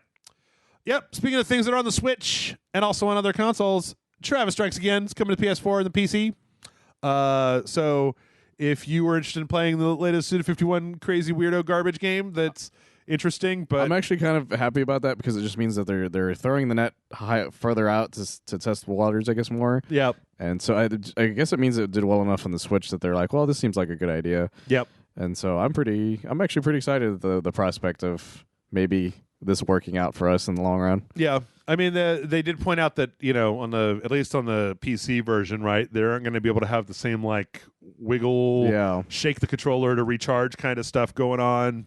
Can't do your head jaw motions anymore. Yeah. But hey, if you want to play that, you can. We played it. It was okay. Or you played it. I played it. It was okay. I haven't. I keep meaning to start it. Yeah. Let's see. We might be getting a Baldur's Gate 3. Which is actually kind of exciting because of who might be making this game. Yes. Baldur's Gate was supposed to be a full trilogy, and it never was finished. And Beamdog has been doing the enhanced editions, and people were speculating for a long time that they would make a third game. But Larian Studios, the people who made Divinity Original Sin 2, which I fucking love, that's great, put out a big logo on their website, which is a 3, and people thought it might be for Divinity Original Sin 3, but like in the actual HTML of the website, there was like Baldur's Gate, property of Wizards of the Coast. Now they changed that on their website. Oh, they did? Yeah. So I think we're still kind of like in maybe I don't know iffy territory. Although that would be a great way to fuck with people, is just do buzz with the HTML. Oh fuck yeah. We finally got a full list of everything coming in the Contra Anniversary Collection. Yay. Contra Arcade, Super Contra Arcade, Super C on the NES, Contra 3 Alien Wars on the Super Nintendo, Contra Hardcore from the Genesis, Contra on the NES, Contra on the Famicom, Operation C on the Game Boy, Probotector on the Sega Mega Drive and Super Probotector Alien Rebels on the SNES, as well as the Japanese versions of Contra, Super Contra, Super C, Contra 3 Alien Wars, Operation C, and Contra Hardcore. Oh, that's neat. Coming as DLC later after the game is announced. So there's no specific release date for it yet, but if you like Contra, then go for it. I really just hope that this phase that Konami is going through is the same phase that Capcom went through when they were just releasing all their old games, and then suddenly it was like Resident Evil 7 and Devil May Cry 5 and like one can only hope. Give me back Castlevania, you fucks! I want more Castlevania so bad. Speaking of things that I want real bad, Sea of Solitude, that game from last year's EA press conference with the girl with all the big girl heads and stuff, finally has an actual release date, and that's July 5th. So very, very soon. Oh, wow. Yeah. There's a new trailer you can check out if you don't remember what that game is. It looks really interesting to me, but it's definitely one of the artsy-fartsy games. Yeah. Definitely very fartsy and Nothing very wrong with artsy. it, though. If you want a not so artsy fartsy game, we got an announcement that there's going to be a new Detective Pikachu game for the Switch. Oh, neat. Whether that is Chapter 2 of Detective Pikachu from the game that was on the 3DS, yeah. or whether it's a brand new game we don't really know yet, but that there's going to be something Detective Pikachu related coming to the Switch. I hope it's the first one and then Chapter 2 or whatever. That would be cool. I never played the first one. Yeah. And I really did want to. I remember it came out with an amiibo that was fucking massive compared to the normal amiibos. Yeah. Because it was like... It was like a big Pikachu? Yeah, it was like a big Detective Pikachu compared to like the normal Smash Brothers one that's like really small. Yeah. So it was like... And at the time, it was one of the only big fucking amiibos, so it was very weird Okay. at the time. But So, I kind of wish I got one, to be honest. Well, you can always dream. You can always dream. Yeah. And when you're dreaming, you can check out this new Pokemon Sleep app that's coming out, which I don't really know what this is. Apparently, you can train Pokemon in the sleep. Let's quote from a Game Informer article. Pokemon Sleep is a new app that uses the amount of time you sleep as well as the time you wake up in order to affect its gameplay. The company did not offer specifics about how any of this would work, only that the goal was to have players look forward to waking every day. And it's got like some kind of Bluetooth. It's like a flat, looks like a Pokeball thing that you like put on you to like monitor you in your sleep. That's so weird. I don't know what I don't know what you're doing, Pokemon. I don't know what you're doing. I do know though that if there's some incentive, if maybe I would install this app if Pikachu would just like tell me to go to sleep, because I might need somebody to just tell me to go to sleep. Yeah, but it's just gonna be Pika Pika, and you're like, what are you saying? You want me to kill myself? I was like, what? Pika Pika Pika Pika. It's like, If it's Pikachu telling me to go to sleep, I might actually go to sleep. it would have to be Ryan Reynolds doing it, though, is the thing. I want Danny DeVito to be the Pikachu telling me to go I'm to cool sleep. with that. And last but not least, we got a couple of fun things. We'll just remove the Pikachu and it's just Danny DeVito. So I don't know if you saw this, but one of these modders on the internet made a tiny GameCube, which they skipped right over the N64 and went all the way to the GameCube. They actually took this lady, she's a modder, she took this GameCube was a little candy box. Oh, yeah, I used to have one of those. Yeah. She took that as the thing, and then she actually took a Nintendo Wii, took the motherboard out of it, and cut it down because the Wii does GameCube emulation, and made this like groovy little tiny Nintendo GameCube. It's got support for the It's got 2 USB ports in the front. You can actually plug in the whole GameCube adapter. That's amazing. It's got 1/8-inch headphone jacks that you can adapt an original GameCube controller. It does composite out, and then it's got a USB power on the back of it, and then you can plug it in the TV and play some GameCube games. That thing brings back memories because this is a past Michael story from high school. Yeah. It was there was a girl I had a crush on, and my friend had one of she was a really big Nintendo fan, and my friend had one of those candy things that person modded. You beat him up and took it and gave it to her? No, he gave it to me, and I for some reason one of my old teachers had made these like fake diamonds, and I put it in that GameCube, and I gave it to her for Valentine's Day. Yay. She probably still has it somewhere now because we're still friends. All right. But this is pretty cool. And if your interest is not in a very small modded Nintendo product, a guy on YouTube basically made 2 giant Switch stands. Oh boy. And then put his TV between them so it looks like a gigantic motherfucking Switch. That's kind of awesome. They're basically like he made these two. They look like the Joy-Cons, but they're cabinets that you put your games in, and then you just slide them up to the sides of your television, and it looks like a gigantic Switch. That's kind of cool, actually. Yeah, it's kind of nifty.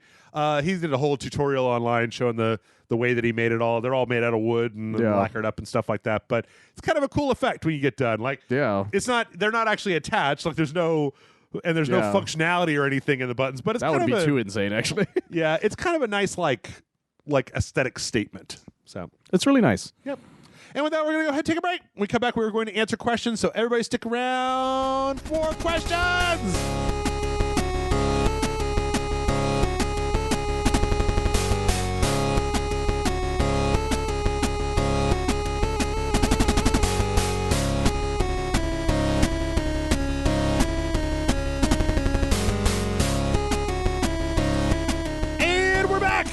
Michael, are you ready? Are you ready? Can you dig it? I'm ready for some DuckTales. Well, we don't have any DuckTales, but we do have questions. We have questions coming in to mail@rageselect.com. And our first question this week is coming in from Music Mondays, who says, hey there, sexy folks of playthroughs. So if you didn't notice, The Phantom Menace is now 20 years old, and I wanted to know your overall thoughts about the movie. Was it entertaining? Did it help the franchise out? Was there stuff in hindsight that worked or didn't work? Was Red Letter Media justified in their argument? Do you think fans were too harsh or not harsh enough on this film? Just wanted to know. Thanks, and do it suplex off a poker chip from Music Mondays. And he plugs his SoundCloud, which is soundcloud.com/Music Monday Show. I'll put a plug in there. The Phantom Menace. Yes, I've mentioned this in a few things that that I did in fact rewatch it. Yeah, and in hindsight, I still think the Obi-Wan Darth Maul thing is still one of the cooler things that did get expanded on eventually. Yeah, I thought it was really cool. So that was something that was probably the coolest thing that came out of it. That and the song Dual Fates. Yeah, it's super fucking rad. Other than that, I think most of it's garbage. Yeah, me too. Not for me, thanks. Yeah, the final battle could have been interesting, but the Jar Jar, there's so much Jar Jar shenanigans in the middle of it that it takes away any tension about these Gungans fighting this technologically superior army. Yep. And everything with Anakin being like, yippee, this is pod racing, also destroys any tension in the space battle. Bunch of frog clowns and a 6-year-old blowing up the Death Star. Like the final battle between Darth Maul, Qui-Gon, and Obi-Wan is really fucking cool. Yeah, that's cool. Qui-Gon as a person is terrible. He's awful. He's a bad man. He's a bad Jedi. I've talked about it before. He just fucks with people constantly. Yep. And just talk shit to Padme when he didn't realize she was the queen for a long time. Yep. He's just like, shut your fucking mouth, servant. She's just like, the queen wouldn't think this is cool. He's like, well, the queen isn't here, you dumb motherfucker.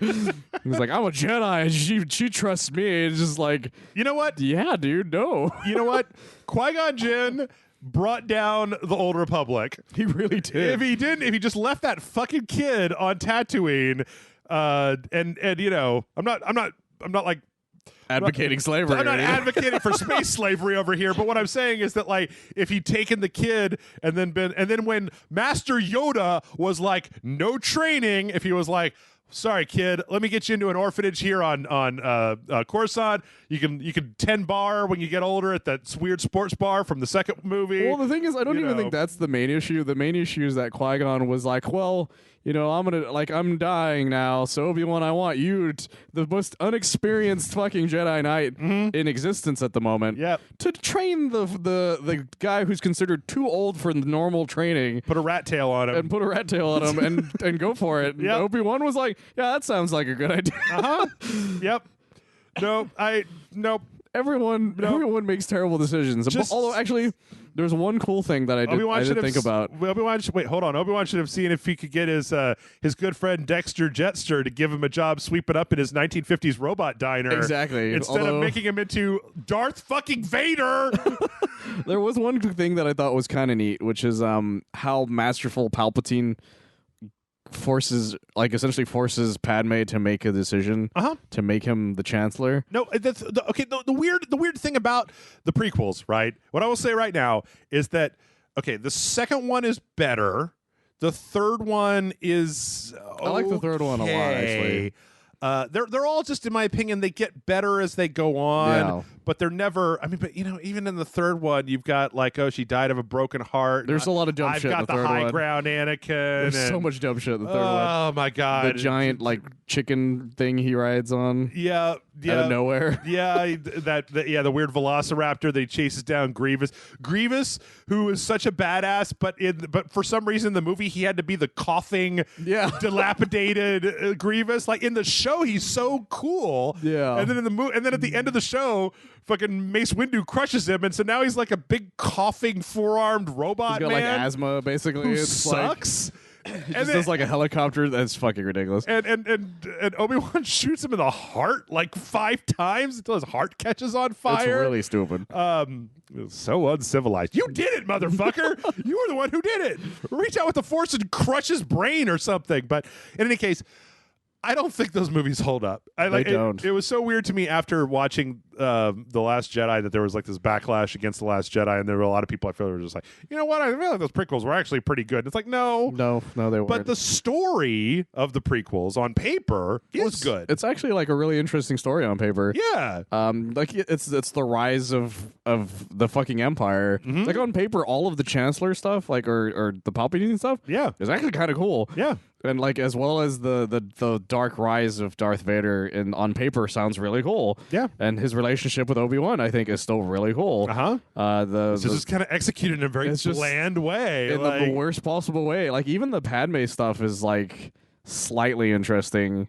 Like it gives her reasons for like it's a good reason to fall from grace essentially. Can't the Jedis like use the Force to like keep their junk from going all the way up to where the babies are made? Like probably, could but they just when you're done and then it's like you're done and then the big ball of goop comes out and you're just like, okay, let's get rid of that. I think you have to focus is the thing, and that's not going to happen with that sort of situation. Which is why most of the Jedi just are not, or literally the Jedi aren't allowed to sleep with people. It's the thing. Yeah. I mean, the idea of making them all into weird emotionless monks, I don't. It was strange, but like the thing about all the prequels, like honestly, the first movie is the only one that doesn't sound super interesting on paper, only because like the more interesting things are the Palpatine stuff. Yeah, and that's a super small part of the movie. Yeah, and the Obi-Wan stuff is also a super small part of the movie. I think it could have been a lot more interesting if you made Anakin a little older.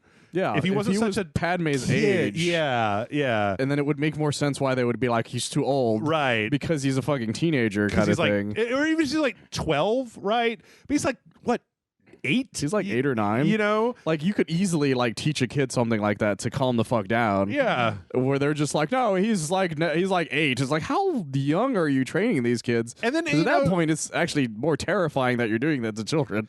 Besides, why the fuck would Watto want an 8-year-old slave? Like, well, that was slightly explained. He can't lift stuff, right? That one was actually slightly explained because Watto is like, that kid is like stupid genius at fixing shit for some reason. So that one made sense. Yeah, in the long run. But the C-3PO thing makes the idea of C-3PO stupider. There's so many bad things in that movie. Like I like the way that he doesn't even try to shop around for the parts. He just believes that Watto's the only one on the entire planet of Tatooine who has parts with his gambling addiction for a newbie cruiser. What if you sell the big shiny spaceship that you have and buy a piece of shit? Yeah. Right? And then just go, or like maybe buy a ship that can only have one person in it. You go to Coruscant, get a bunch of money in another ship, come back, buy out the slaves. You don't have to go through this whole if I win, then no, but I'll provide the pod, and then I think the Red Letter Media review is 100% on point. That's amazing. I think it's 100% on point. Now, there's some questions about 2 and 3. Oh my God, I hate sand. It gets in everything. I hate 2 a lot, actually. My mom got raped by Tusken Raiders, apparently. Possibly, not sure. Something happened. Well, That's the implication, though, right? Is it though? I don't even know what they were doing. What did they in general. do? They just tie her up and beat her up? Probably. They're just like, oh, we hate Schmied Scott. How did she get caught by Tuscans? It's she really works stupid. in the city. Like, was she just wandering around? Was she walking to Baru's? I don't know. That fucking movie. I hate Attack of the Clones a lot, actually. I like it. It has the best story on paper. Yeah. But that movie fails so badly that it just pisses me the fuck off. And then it's got this whole, and all that stuff where it's like R2D2 has just like a million powers that we never saw in the He's later got like movies. jetpack legs. Yeah. He's like, there's no explanation for why he doesn't have them later. Setting stuff on fire. You know, I don't know. There's a lot to like in those, but I just don't think that they succeed. No, they don't. I mean, anywhere. I don't think I can make a case that any of them are as good as, say, Empire. Right? Like I might put some of the prequel stuff. I might put 3. Maybe gets close to being in my brain where Jedi is, but 1 is just, it's so baby. It's such a baby-rific movie where it's like everything's through the lens of this 6-year-old, and I feel like we were a little too harsh on Jar Jar a little bit, just a tad, only because, like, by that I mean, like, you know, murdering Jar Jar and kind of thing. Like, he's still a terrible character.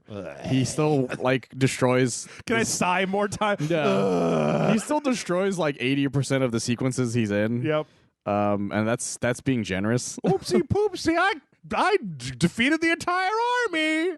It's so fucking, like, it's so fucking stupid. Why? Like, I feel really bad for the actor and his depression that he got from after that stuff. I do too. Yep. But fuck that character.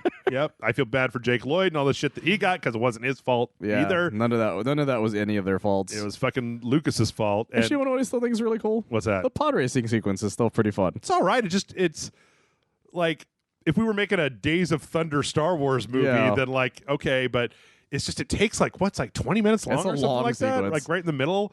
So, and it's like, aren't you, when she radios back to the Senate, she's like, our people are, or the guy's like, our people are dying, and it's like, all right, let's go to a race. Let's go watch this race that Qui-Gon Jinn fucked with a gambling addicted weird stereotype Watto.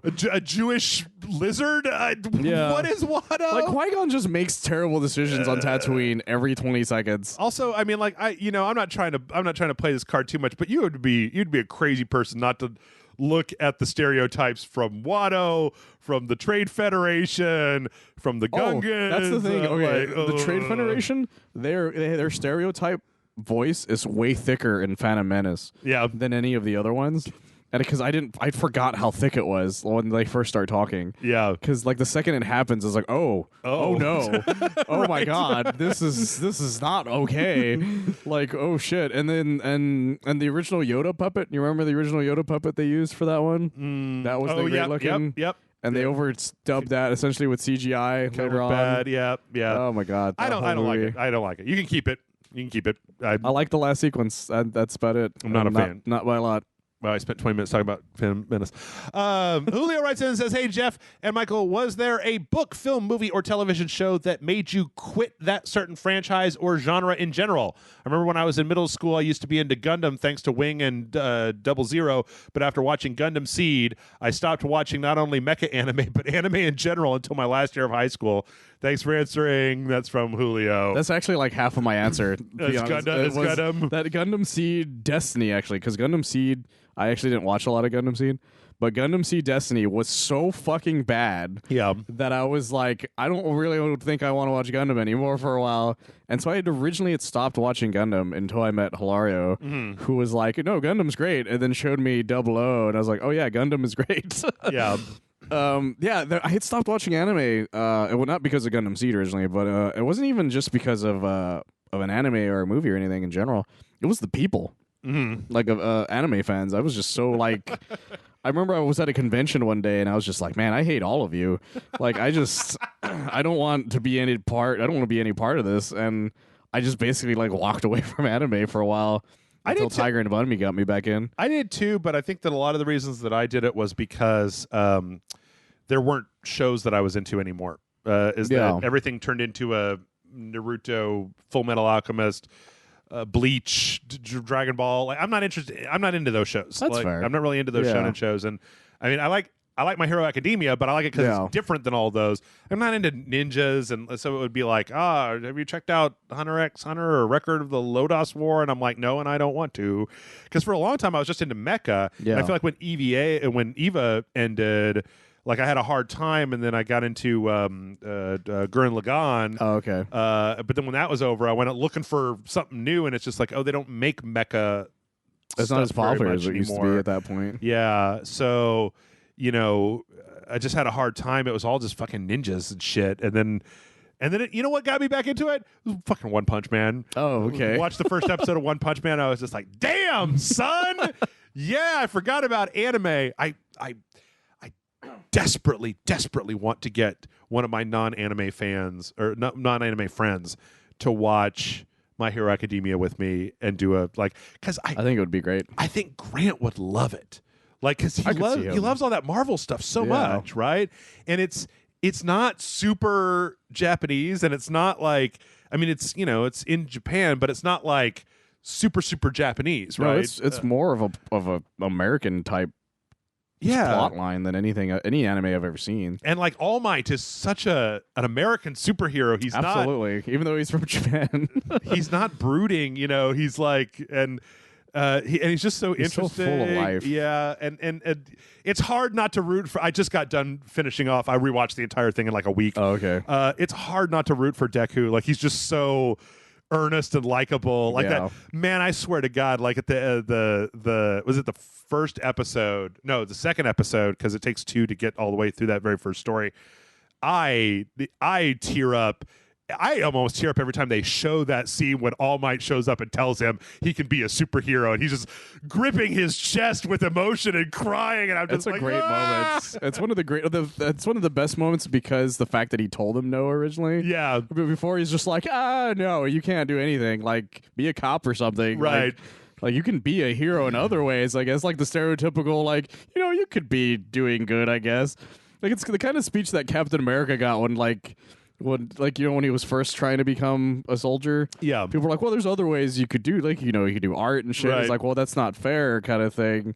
It's not fair for me to not do the same thing they do, kind of thing. Yeah. And that's what Deku wanted. He's like, he wanted somebody to tell him, you can do this. Like, even if he didn't have the power part of it, he's like, he just wants somebody to tell him, you can do this. Right. And the fact that the greatest fucking hero of his generation just outright tells him, you can do this. Yeah. And I'm going to help you do this. Yep. Is such a fantastic fucking moment. Yep. It's great. It's great. It's like if Superman randomly showed up at my house and went, you can be a superhero and I'm going to help you do this. Right. I would cry for like an hour. or if Superman showed up at my house and was just like, hey man, I hear you've been having a hard time. Like, it's gonna be all right. And Superman.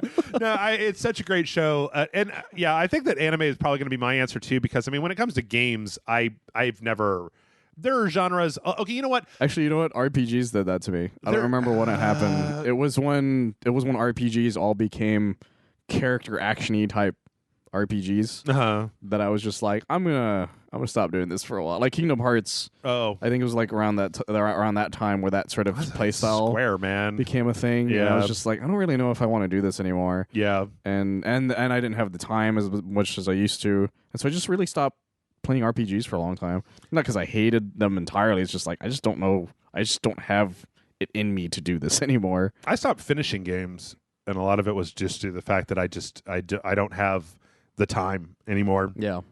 I mean, just, there's a trade-off for doing like puppet intros or trying to do other stuff, or even just for my own sanity. Like, I've been ever since, broke up with my girlfriend, quit working for Brian Brushwood, and it's actually been pretty good for me, because there's just been days where I can just be like, oh, I just don't want to do anything, and I can just not do a thing for once, because I'm starting to lose it. But yeah, I don't know. Anime is probably in there. I kind of am off fantasy, but a lot of that is just overload. That's I guess you're on that one. I stopped doing Halo.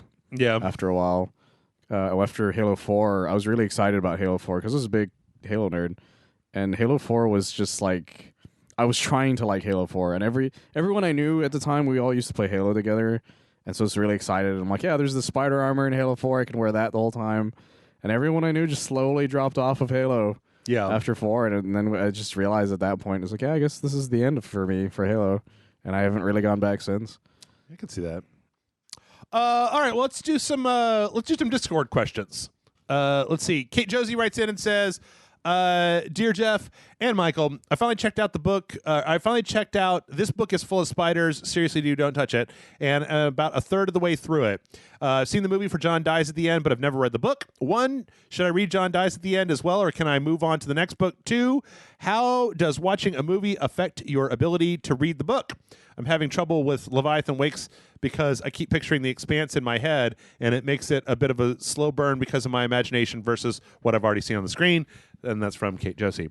Have you ever read any of David Wong's books? John Dies at the End, or This Book is Full of Spiders? I started John Dies at the End, but I didn't get very far. It's mostly because I was reading it on my phone at the time and had a smaller screen at the time. Yeah. So I never really finished. I saw the movie though, and then I wanted to read the others, but I liked it. I liked what I read as well as what I watched, but yeah, I don't know. Like, it's because I remember the book being a lot different. Yeah. Than the movie. It's very different. So I think you should read the book personally because it's so much more different, and it probably will make you appreciate the second one more, to be honest. So it's weird because I recommend reading it. I don't think you have to read it because John and David they're easy archetypal characters. Yeah. David's a loser and John's a weird burnout. So it's easy. The thing is that This Book is Full of Spiders is a one single story, whereas John Dies at the End, since it was written as a blog, is like 3 or 4 arcs long that are separate, distinct stories. I still think it's good, but you don't have to read it, but I would encourage you to read it because I think it's a good book. I would also highly encourage you to read Futuristic Violence and Fancy Suits, which is my favorite David Wong book. Oh, okay. It's a weird superhero book. It's about people making superpowers out of like the technology that we have right now. And there's like this weird city that was started by a corporation where there's basically just no rules for anything. Huh. And then there's a bunch of weird self-made superheroes. And anyway, it's an interesting book. I like it a lot. Sounds kind of awesome. But how does watching a movie affect your ability to read the book is a good question. I usually don't read the book until after I've watched the movie if there's a question. Like I waited until Hunger Games was all the way out, and then I read the books because I knew that for my money, the books tend to be better than the movie. So I think it really varies depending on what it is that you're reading. Yeah. Because sometimes it enhances it because now you see a character in your head that you're totally fine with the whole way through. I don't remember what it was that I read after it, but I remember that was happening to me. I kept thinking of the character from the movie version. I think it was Harry Potter. Oh. I finally tried reading Harry Potter like a few years back, and I thought it made the book just fine. Although, the certain things you end up picturing, even if the description is like slightly different from what it is, you still end up picturing it. So it does make it a little tougher on that. I've done the opposite more often than not, actually, to be honest. Like I read The Hitchhiker's Guide before the movie came out. I read all of Dirk Gently before the show came out, that kind of thing. But I don't if I go back, I still sort of picture the original thing I had in my head with certain characters, but certain ones I end up finding myself liking the movie version more in my head. It's funny because I read all the Expanse books, and they're not done yet. There should be I think there's a new one, but and then I tried to go watch the series, and I was like, no. I don't know who these people are, but they're not the characters from this book. The guy that plays Holden in the show, he's too young. That character's supposed to be a little bit older, and I'm like, I can't see this. It's also super dark, and in my head, when I imagine space, it's all you got lights and spaceships, right? And so everything is just super dark in that show. I maybe need to go back and try it out again at some point, but generally speaking, the way books and movies, I read all the Harry Potter books, and then when I got to the end of the movie, I was like, oh, that was okay. The only one I just realized that I did the opposite on was Dexter. Mm-hmm. I'd watched the show a lot before I finally read the books, and I read the first one of those. They're really good, actually. Like there's a certain point where one of them gets kind of off the rails, but it doesn't really reference that part ever again. The show goes completely berserk. Well, the difference is that like it adds like a weird supernatural type element in only one of the books. Okay. And it just sort of like pretends it didn't happen after a while, which I'm okay with. Like it still sort of mentions some of it. Like it involves the Dark Passenger kind of thing. But I still really liked it but they're so different, but I still picture some of the characters almost the same way as they were in the show. I feel like that one helped a little bit because the description of Dexter is very bland in the book.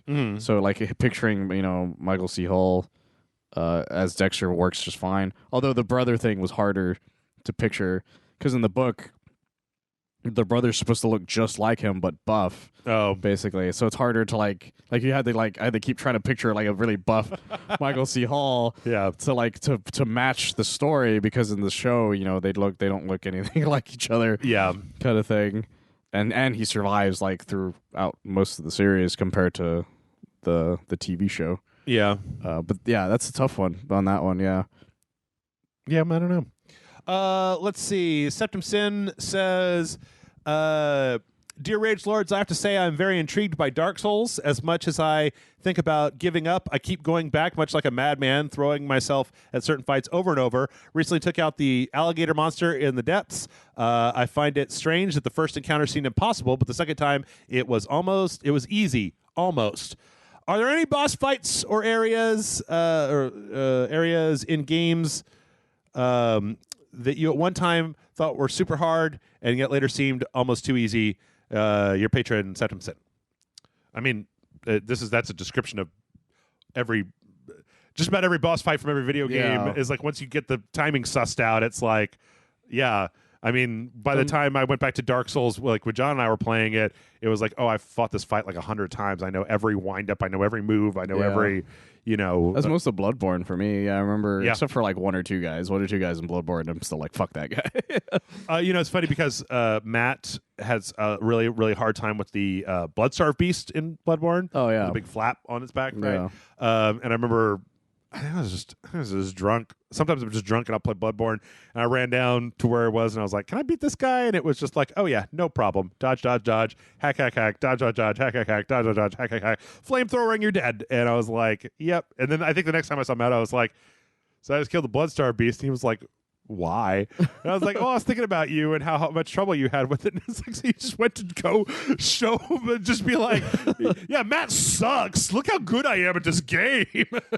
Yeah, I remember one of the first times we hung out, like way out. It was like after a Ragecast, I think. You were just like really drunk and you're like, I'm just gonna go murder this boss real quick. You turned on Bloodborne, you were drunk off your ass and just plowed through this area. That's what I used to do. I used to get drunk, play Bloodborne, and I would play it at level 1 until I died, and then I would just start over again at level 1. I think that's what you were telling me. You're like, yeah, I've gotten through this whole point and haven't died yet, and you just fucking went through it. I was like, what is happening? Yeah. I mean, a lot of it is just, that the thing that I find about a lot of these games. So, somebody commented on, I think it was the 2 or 3 podcasts ago when I said that I hadn't beaten Sekiro yet. And we're just like, Jesus, Jeff, you still haven't beaten Sekiro. I don't know if I want to beat Sekiro. Like when I'm playing Dark Souls, it's like, the Gaping Dragon, who's the one that he's talking about, has like a set of moves, and you can kind of memorize them and get around them, build in a certain direction. But like that last boss in Sekiro is just reflex. It's all reflex timing. Yeah. And if you fuck up twice or 3 times, you're kind of donezo. But, even Sekiro, the first few bosses in Sekiro, I'm now just like, yeah, I know what to do. Like, that's kind of the whole point of boss fights in games is you learn the pattern, you do it. I was playing The Messenger the other day, and that's every boss fight is just like, you can't out-damage a boss. You just have to learn their moves, counter those moves, wait for your opening, get some attacks in, back off, dodge their attacks, and then get back in and hit them some more. Like, I think the ones that I'm always the most proud of are the fighting game boss ones. Yeah, like the first time I ever fought Bison, that dude fucking destroyed me. Yeah, but then I got good at it, and I was like, "Fuck you, Bison!" I just whoop his ass. And then same with Onslaught. The first time I fought Onslaught, Marvel vs. Capcom 1, that motherfucker was terrifying. But now it's like, fuck that dude, I'm gonna whoop his ass. Same with fucking fucking Apocalypse, X-Men versus Street Fighter.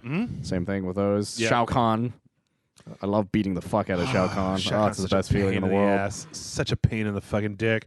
Like, I remember, I tell you, M. Bison, same thing. But then I kind of stopped playing Street Fighter, and so Gil still fucking whoops my ass. Oh my god! And sorry, I just remembered how I beat Gil. I Shinsho Yukin him in the balls. Yeah. Oh, it's my favorite thing ever. And who's that asshole?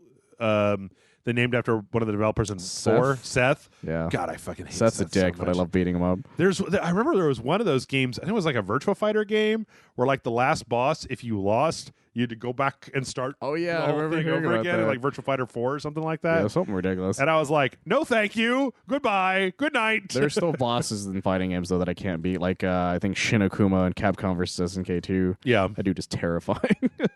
I was never good enough at any of the Marvel vs. Capcom games to even. I barely beat the fifth computer opponent. You know, I'm just not very good at those games. I love those games. On the other hand, I was just trying to think. You know, it's funny because Mortal Kombat 11 came out, and I kind of feel that like Chronica is one of their weaker bosses.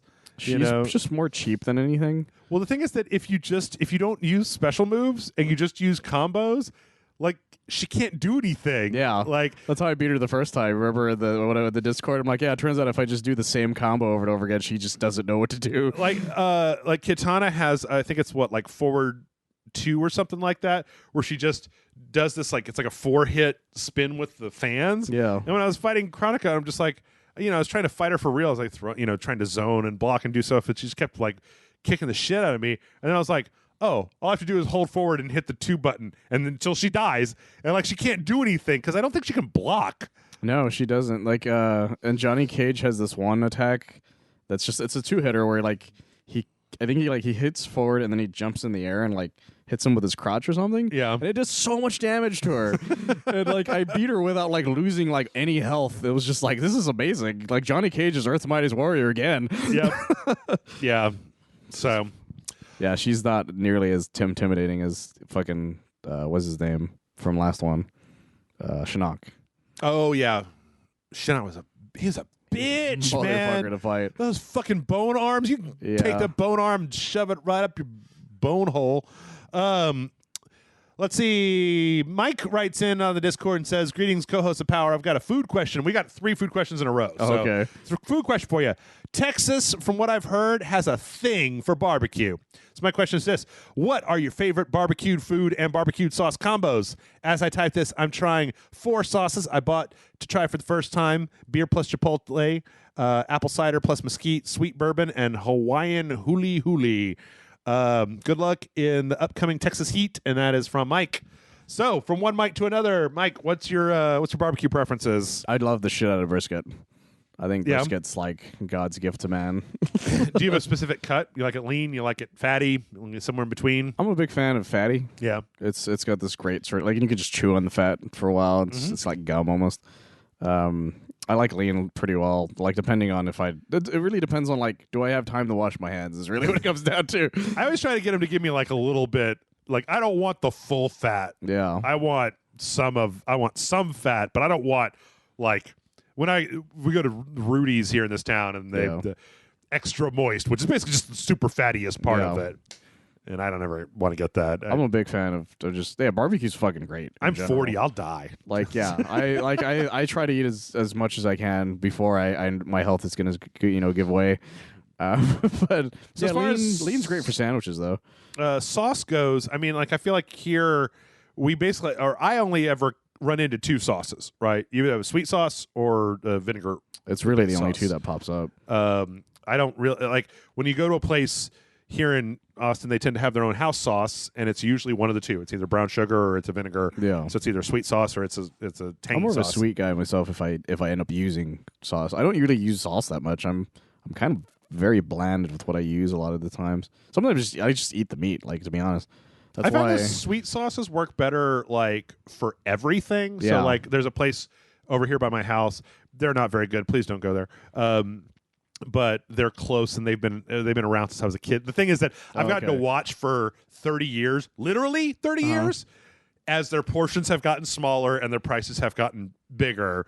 But the other day I went over there and it's like I got brisket and sausage and it was Texas toast and mashed potato casserole and fried okra, and then they have the kind of brown sugar Swedish sauce, right? And you can dip everything in there, right? You can dip the okra in there. You can put a little on your fork and get some of the mashed potatoes. You can dip your Texas toast in there. You can put sausage in there. You can put whatever in there. Vinegar-based sauces, I'm a little bit more circumspect. Like, I feel like Rudy's has a more peppery, vinegary sauce. But then there's the Salt Lick, which is also here in Austin, and they have like a super vinegary sauce, which I'm not a big fan of. Like, it's a really tangy sauce, and I just feel like it overpowers the savory of the meat a little bit. As far as what meat, dude, you name it, I'm there. Yeah. Pork ribs, beef ribs, brisket, sausage, pork loin, pulled pork. Oh my God, I'm so hungry.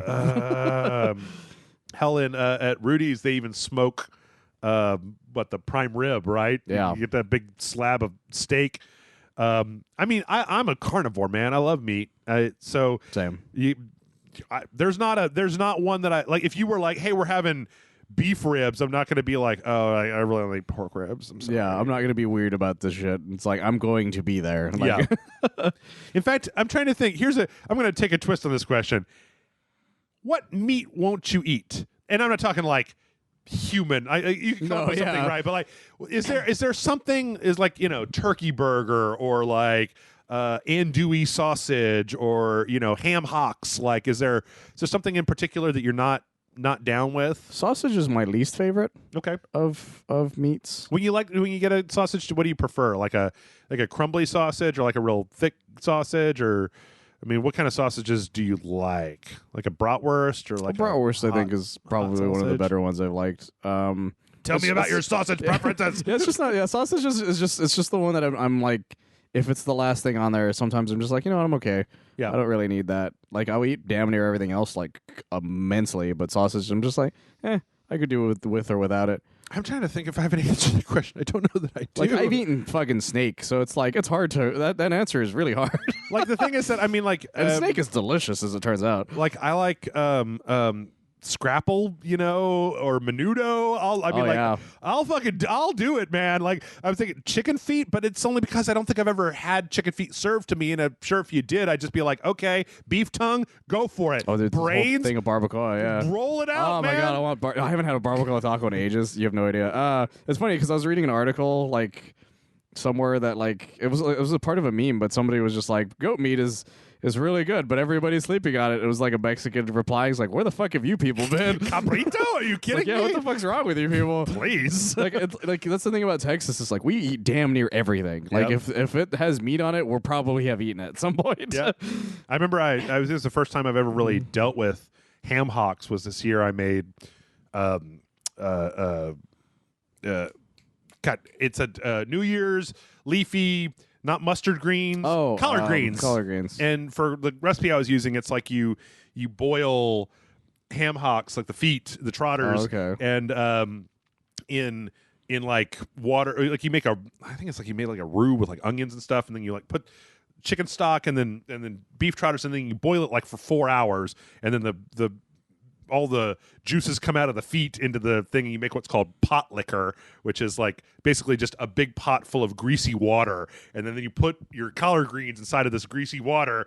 You take the feet out, you cut the meat off the feet, you put the feet meat back in, and it's like this is a foot. Yeah. Like there's no way. You're like I'm cutting the meat off of where the little tool hooves are, right? Like there's no way to look at this and not know what you're looking at. This is a foot of an animal, and it doesn't affect me at all. I'm just like, I don't give a shit, man. Yeah, I remember like people were just like the brain thing, and they're just like, you ever eat brain and beef tongues? Like, yeah, all the fucking time. It's called barbacoa. I tell you what, fucking best. It's cheek, that sort of thing. I've never. I think the place that I would be a little bit like this, Rocky Mountain oysters. I think that's one of the few things I've never considered trying. Yeah. I think it came up one time when somebody was like, I have some, and I had literally just eaten kind of thing.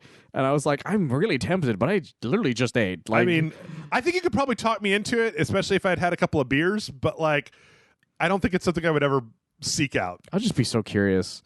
I'm never going to seek it out, but I'm still kind of curious. If it was there, I don't know, maybe.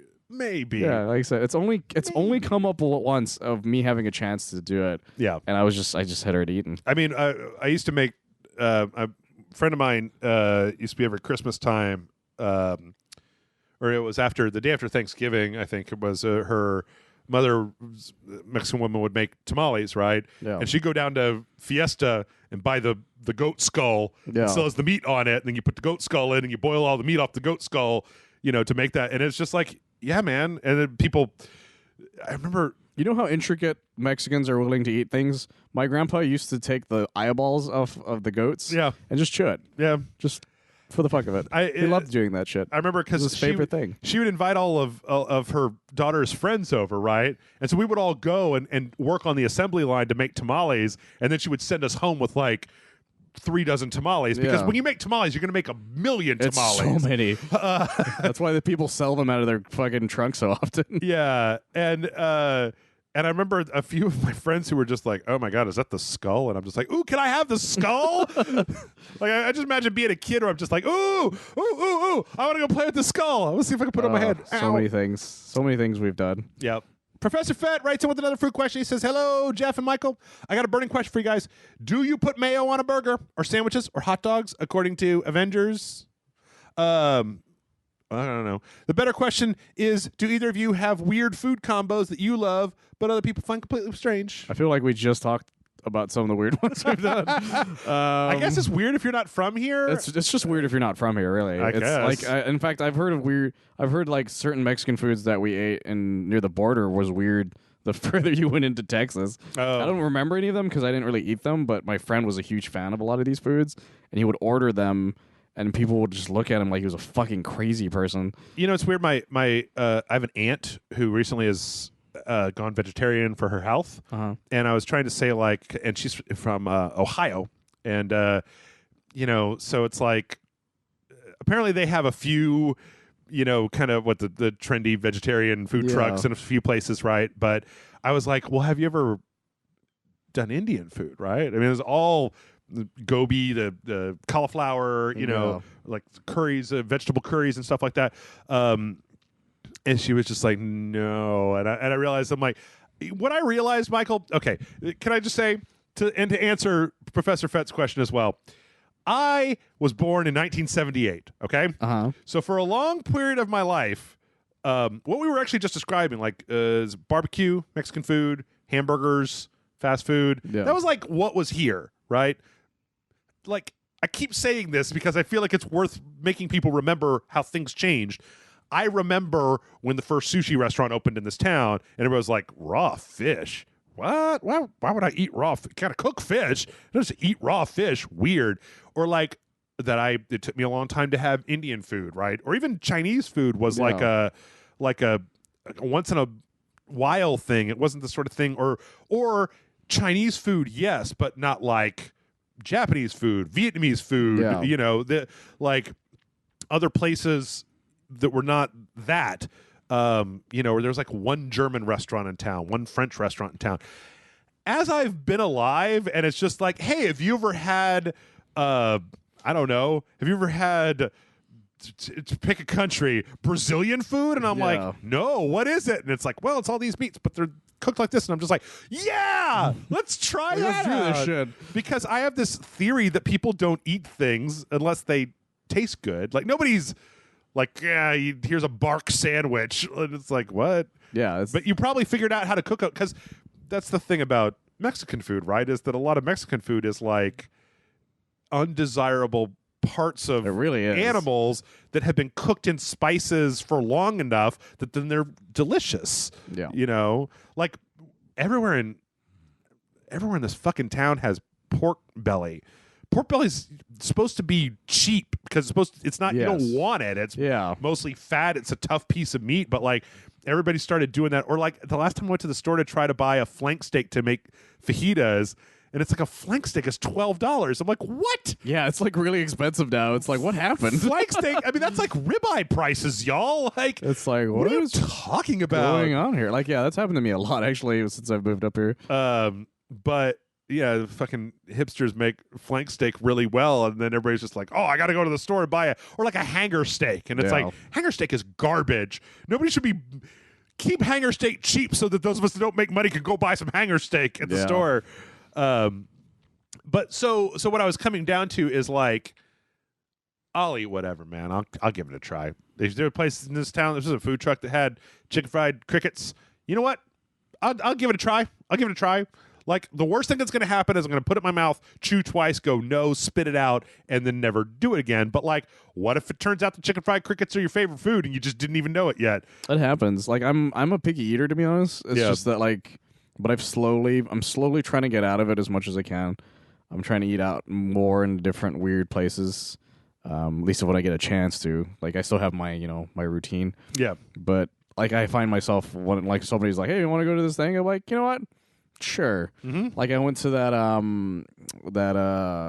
Japanese place right next to that Japanese bookstore, the one with the conveyor belts Kinokuniya? thing. Yeah. I went there recently, and I had some crab, and it was really good. Crab is good. Crab is good. As far as mayo goes, man, mayo's fattest flavor. I'll put it on whatever. I don't give a shit. I'll put it on a burger. I'll put it on a sandwich. I'll put it on a goddamn, I don't know. You put it on whatever. I've never understood people who are just like, ew, mayo. And it's just like, I've made mayo before. It's just oil and egg whites. And you whip it together and, that's all it is. I think it's just some people think it looks weird. I remember Undercover Brother made it look like so gross. I mean, yeah, it looks like refrigerated jizz, but it tastes good. And that's, again, when you live in Texas and you're like, I mean, Texas doesn't really care what it looks like, to be honest. Does it taste good? Does it taste really good? Then we're going to go for it. Yeah. Like I said, I ate fucking snake. Yeah. And I was like 10 when that happened, and it was delicious. I don't give a fuck. Tastes Alligator, just like fucking chicken. Crawfish. I still haven't had crawfish. Yeah? Yeah, I tried to recently, and they ran out before I got there. You should contact old Martin Thomas. He's got a line on crawfish. Yeah. I see him posting on Twitter all the time about just crawfish are over here now. Yeah. Just he knows when that season comes up. Let's see. This one comes in from not signed. I'm going to call you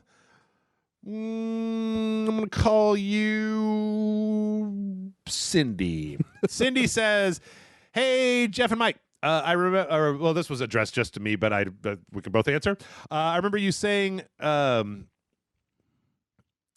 remember you saying what your favorite barbecue trio is, and it included okra. Oh, hey, we just talked about that. And I wanted to mention that I tried okra for the first time and kind of liked it. I roasted it with salt and pepper, but another time I could try including cayenne pepper just with salt, paprika, garlic powder. I also read jambalaya uses it to thicken. Yep. And I like to cook. And all this leads into my question, which is, what are your favorite dishes to prepare?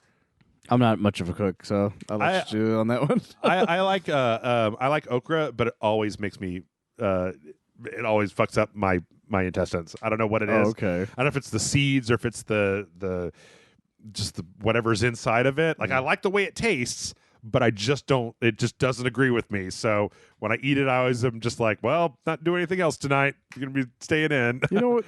I guess it's like preparing something, but I used to love making pinto beans with my mom because the process for making pinto beans is we used to go to HEB and you could they have the open one where you could scoop it in, put it in the bag, buy it in bulk. Buy it in bulk.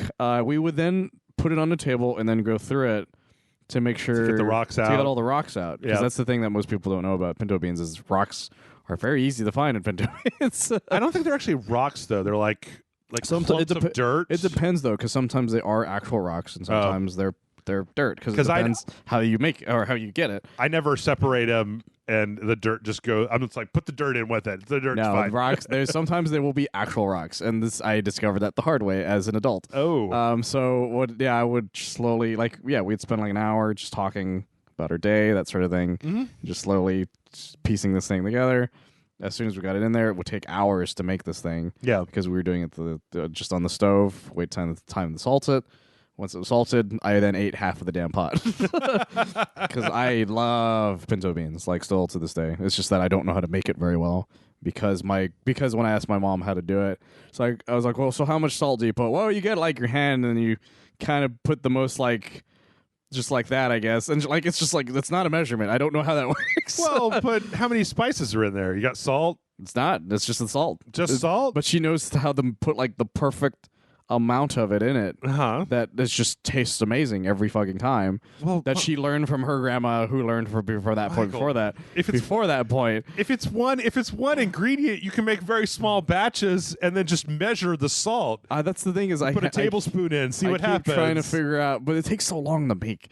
And so I just need her to tell me how to make the damn thing still. Not if you got an Instant Pot. Then you don't have to cook it as long.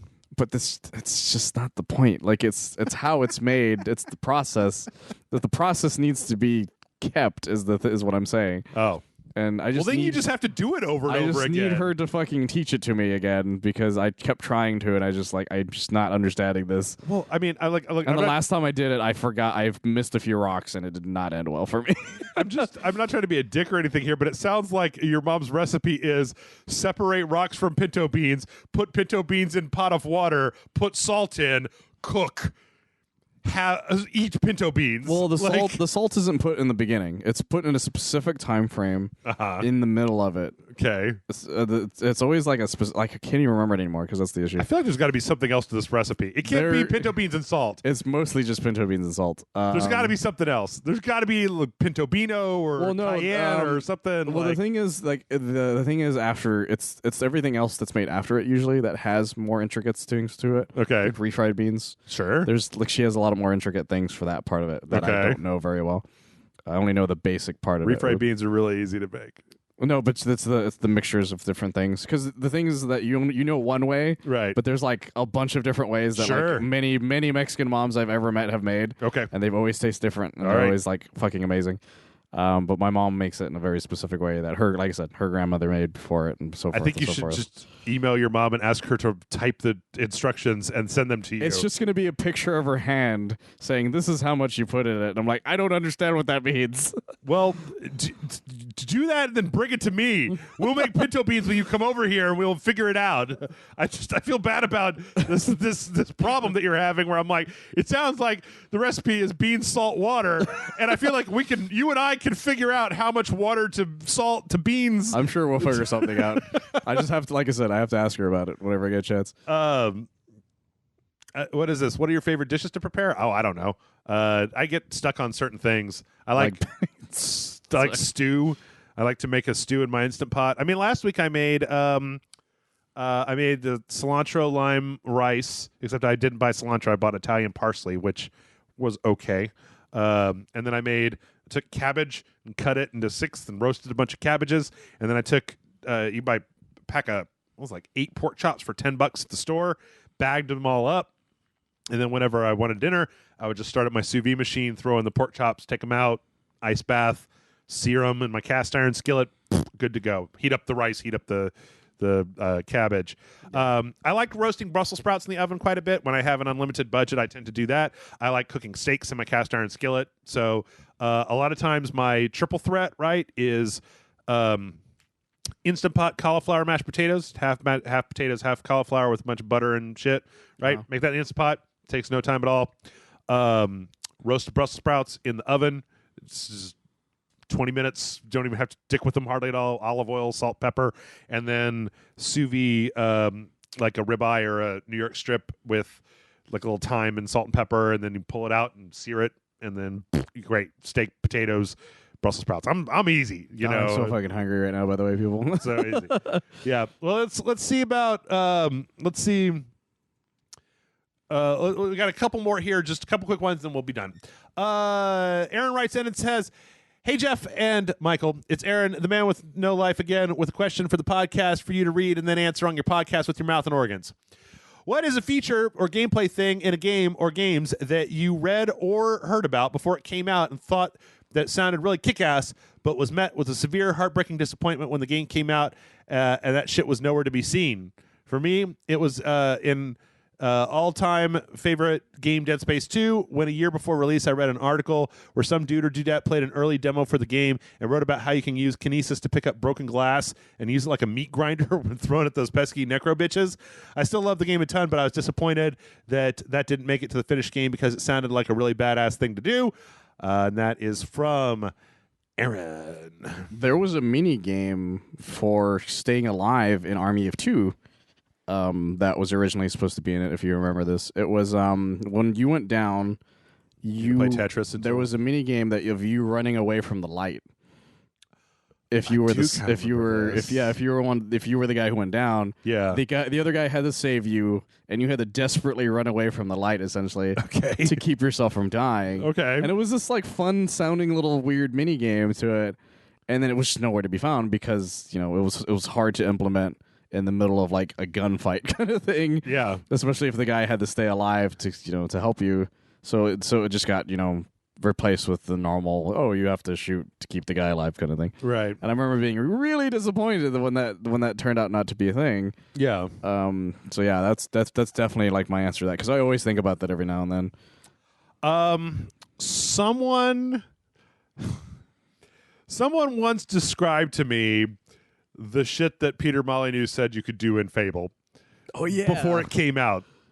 Like, you plant a tree when you're a kid, and then there'll be a whole forest there, and it's like, you could change the world and do the thing. And, we all know Peter Molyneux's full of shit. Yeah. You can't do that. It doesn't actually happen in the game. But that was probably one of the biggest disappointments when I finally got around to playing Fable, and I was just like, because I remember when the guy told me, whoever it was I was having this conversation with, and he was so emphatic about it. He was like, no, it's going to do that. It's going to be real. And I was like, that doesn't sound like something that could happen. He's like, no, you said it. It's going to be real. And then when I got around to playing, and there was a part of my brain that was like, but what if it was? I mean, it doesn't sound like a thing that you could do in a video game, but what if it was? That was the thing about the original Fable. Every time he opened his mouth, he made so many promises his ass just could not check. Yep, it's writing them checks. And I remember, that when it finally came out, and I was just like, or actually, I didn't play it when it first came out because it was on the Xbox. But when I finally got around to playing it years later, it was just like, this game is okay, I guess, but okay. Has nothing. He said like. It's like, you were going to be able to plant a tree, and it's going to fucking grow in real time. I'm like, what the fuck are you talking about? And it was black and white, where you have to slap your big monkey around. It was so fucking crazy. Like, slap him to keep him from farting on people. All the insane shit he said that game could do. Oh my god, that was like one of the epitomes of like the shit that you were promised. You remember that? You remember the cube one that he made, that like hypercube or whatever on the where it was like the person that got to the middle of the cube and then got the prize, and it was like, he can tell everybody or he can just keep it to himself. And and the prize was like, you get to be part of my next game, and it was like, oh great, that's kind of lame. But okay. Huzzah! But yeah, there's a lot of weird things like that. That like I can't think of anything right off the top of my head game wise that was promised. But that's constantly happens all the time though in game development. Yeah. Well, okay. The this is not very fair, but the example, right, is No Man's Sky. Yeah. Because fucking Sean, whatever his name was, Murray? I can't remember his name. Sean White. That's who it was, right? Sean White. No. The snowboarder.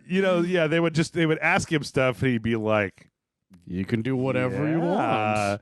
Yeah, I mean, like, if you look back over it, like, technically he didn't lie, but he knew what he was doing. It was some lawyer-ass speak of like, double fucking meaning shit. It was fucking ridiculous. Yep. Like, he like, everyone's like, you've lied. He's like, I didn't not say that. And it's like, what the fuck is what?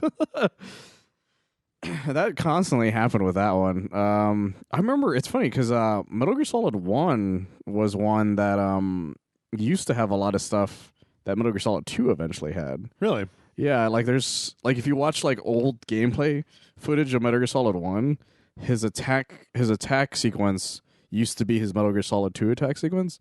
Okay. He would do the 2 punches and then do the spin kick. Yeah. And he used to there's old Metal Gear Solid 1 footage of him doing that. Of him putting them in the lockers to hide their bodies because originally their bodies wouldn't disappear the way they do in Metal Gear Solid 1. Right. The same with holding on to the sides. Like there's a lot of and aiming through the first person because their original build was like more intricate than the PS1 could do. And so When was the last time you played Metal Gear Solid 2? Metal Gear Solid 2? Yeah. I remember loading it up and like trying to go into first person. I was like, oh man, I remember this was like you had to hold down like a bunch of weird buttons to do this. It was when I bought there was a PS2 collection that came with the first 3 games that I still have actually to this day. PS2 collection? Yeah, they came out with this was towards the end of the PS2's life cycle. They came out with it was the Metal Gear Solid collection. And it was just Metal Gear Solid 1, Metal Gear Solid 2 Substance, and Metal Gear Solid 3 Subsistence. Okay. And I still have it. Like, it's at my apartment right now. And that was the last time I played it, and that was like 2009. Yeah. And this was the last time I played it all the way through, at least. Okay. And I remember, you went to first person, you had to hold down the other button to pull the gun and then move the stick slowly so you could do the aiming. Oh, no, it was when the last time that I loaded up Snake Eater, and it was like because it's like you hold down the square button to aim, and you can like let off of it slowly, but it's like you would hold down the square button, and then it's like you would hold down one of the shoulder buttons to go into first person, and then it was like you're using one of the analog stick because you're using the left analog stick to aim. It's not great. Like wasn't fun. Now I can think of about 100 better ways to do that. Like it was weird because you could see the iterative process that led to it. Where it's like, well, holding down the square button is how because then in like Metal Gear Solid, you held down the square button to aim, I believe, right? Yeah, you held it down to aim, and then you went left and right, and then you let go for it to fire. Right, but then there was another modifier button that would let you run with it up, because by default you would stop. So you had aim. to hold down X and square at the same time. Oh my god! To run and shoot at the same time. Oh my god! And I didn't discover that for years. Did you know in Metal Gear Solid 3 that you can do pull-ups? Yes. And then you raise your stamina. Well, you could do that in part 2 as well. Oh, yeah, that's true. I mean, that's what But the thing that I didn't know about part 3, because I forgot this was a feature of the PS2, was the button press that if you did it too hard, it did certain things. Uh-huh. So I kept trying to interrogate people, and I kept slicing their throats. Oh, right. Because I would hold down the circle from force of habit. Yeah. And so I'd just grab them and immediately slice. So the first time I went through that river, it was just full of fucking people that I slit the throats of, just trying to get information from them. Oh man. Okay. Well, you know what? We're roving dangerously close to Michael and Jeff talk about Metal Gear for another hour and a half territory. Oh yeah, actually, yeah. So we're gonna wrap it up there. I'm gonna tell you, people, when we did the Death Stranding thing, we spoke for like an hour and a half before we realized we hadn't recorded anything about the Death Stranding thing. Yep. Mail@ragelight.com is the email address. Send in questions about whatever you want. Bull testicles, Metal Gear. I mean, that covers everything pretty much, right? So, Mike, when you are not here over on Rage Select, where else can people find you on the internet? You can find me on oneofus.net, as well as sometimes at Casa Garcia's buying barbacoa tacos. There you go. Because I might do that probably tomorrow or Saturday. Get some motherfucking barbacoa tacos in you. See what's going on. All right, that's it. Have yourselves a wonderful weekend. We'll see you next week. I hope everybody's getting ready for E3 because it is right around the corner.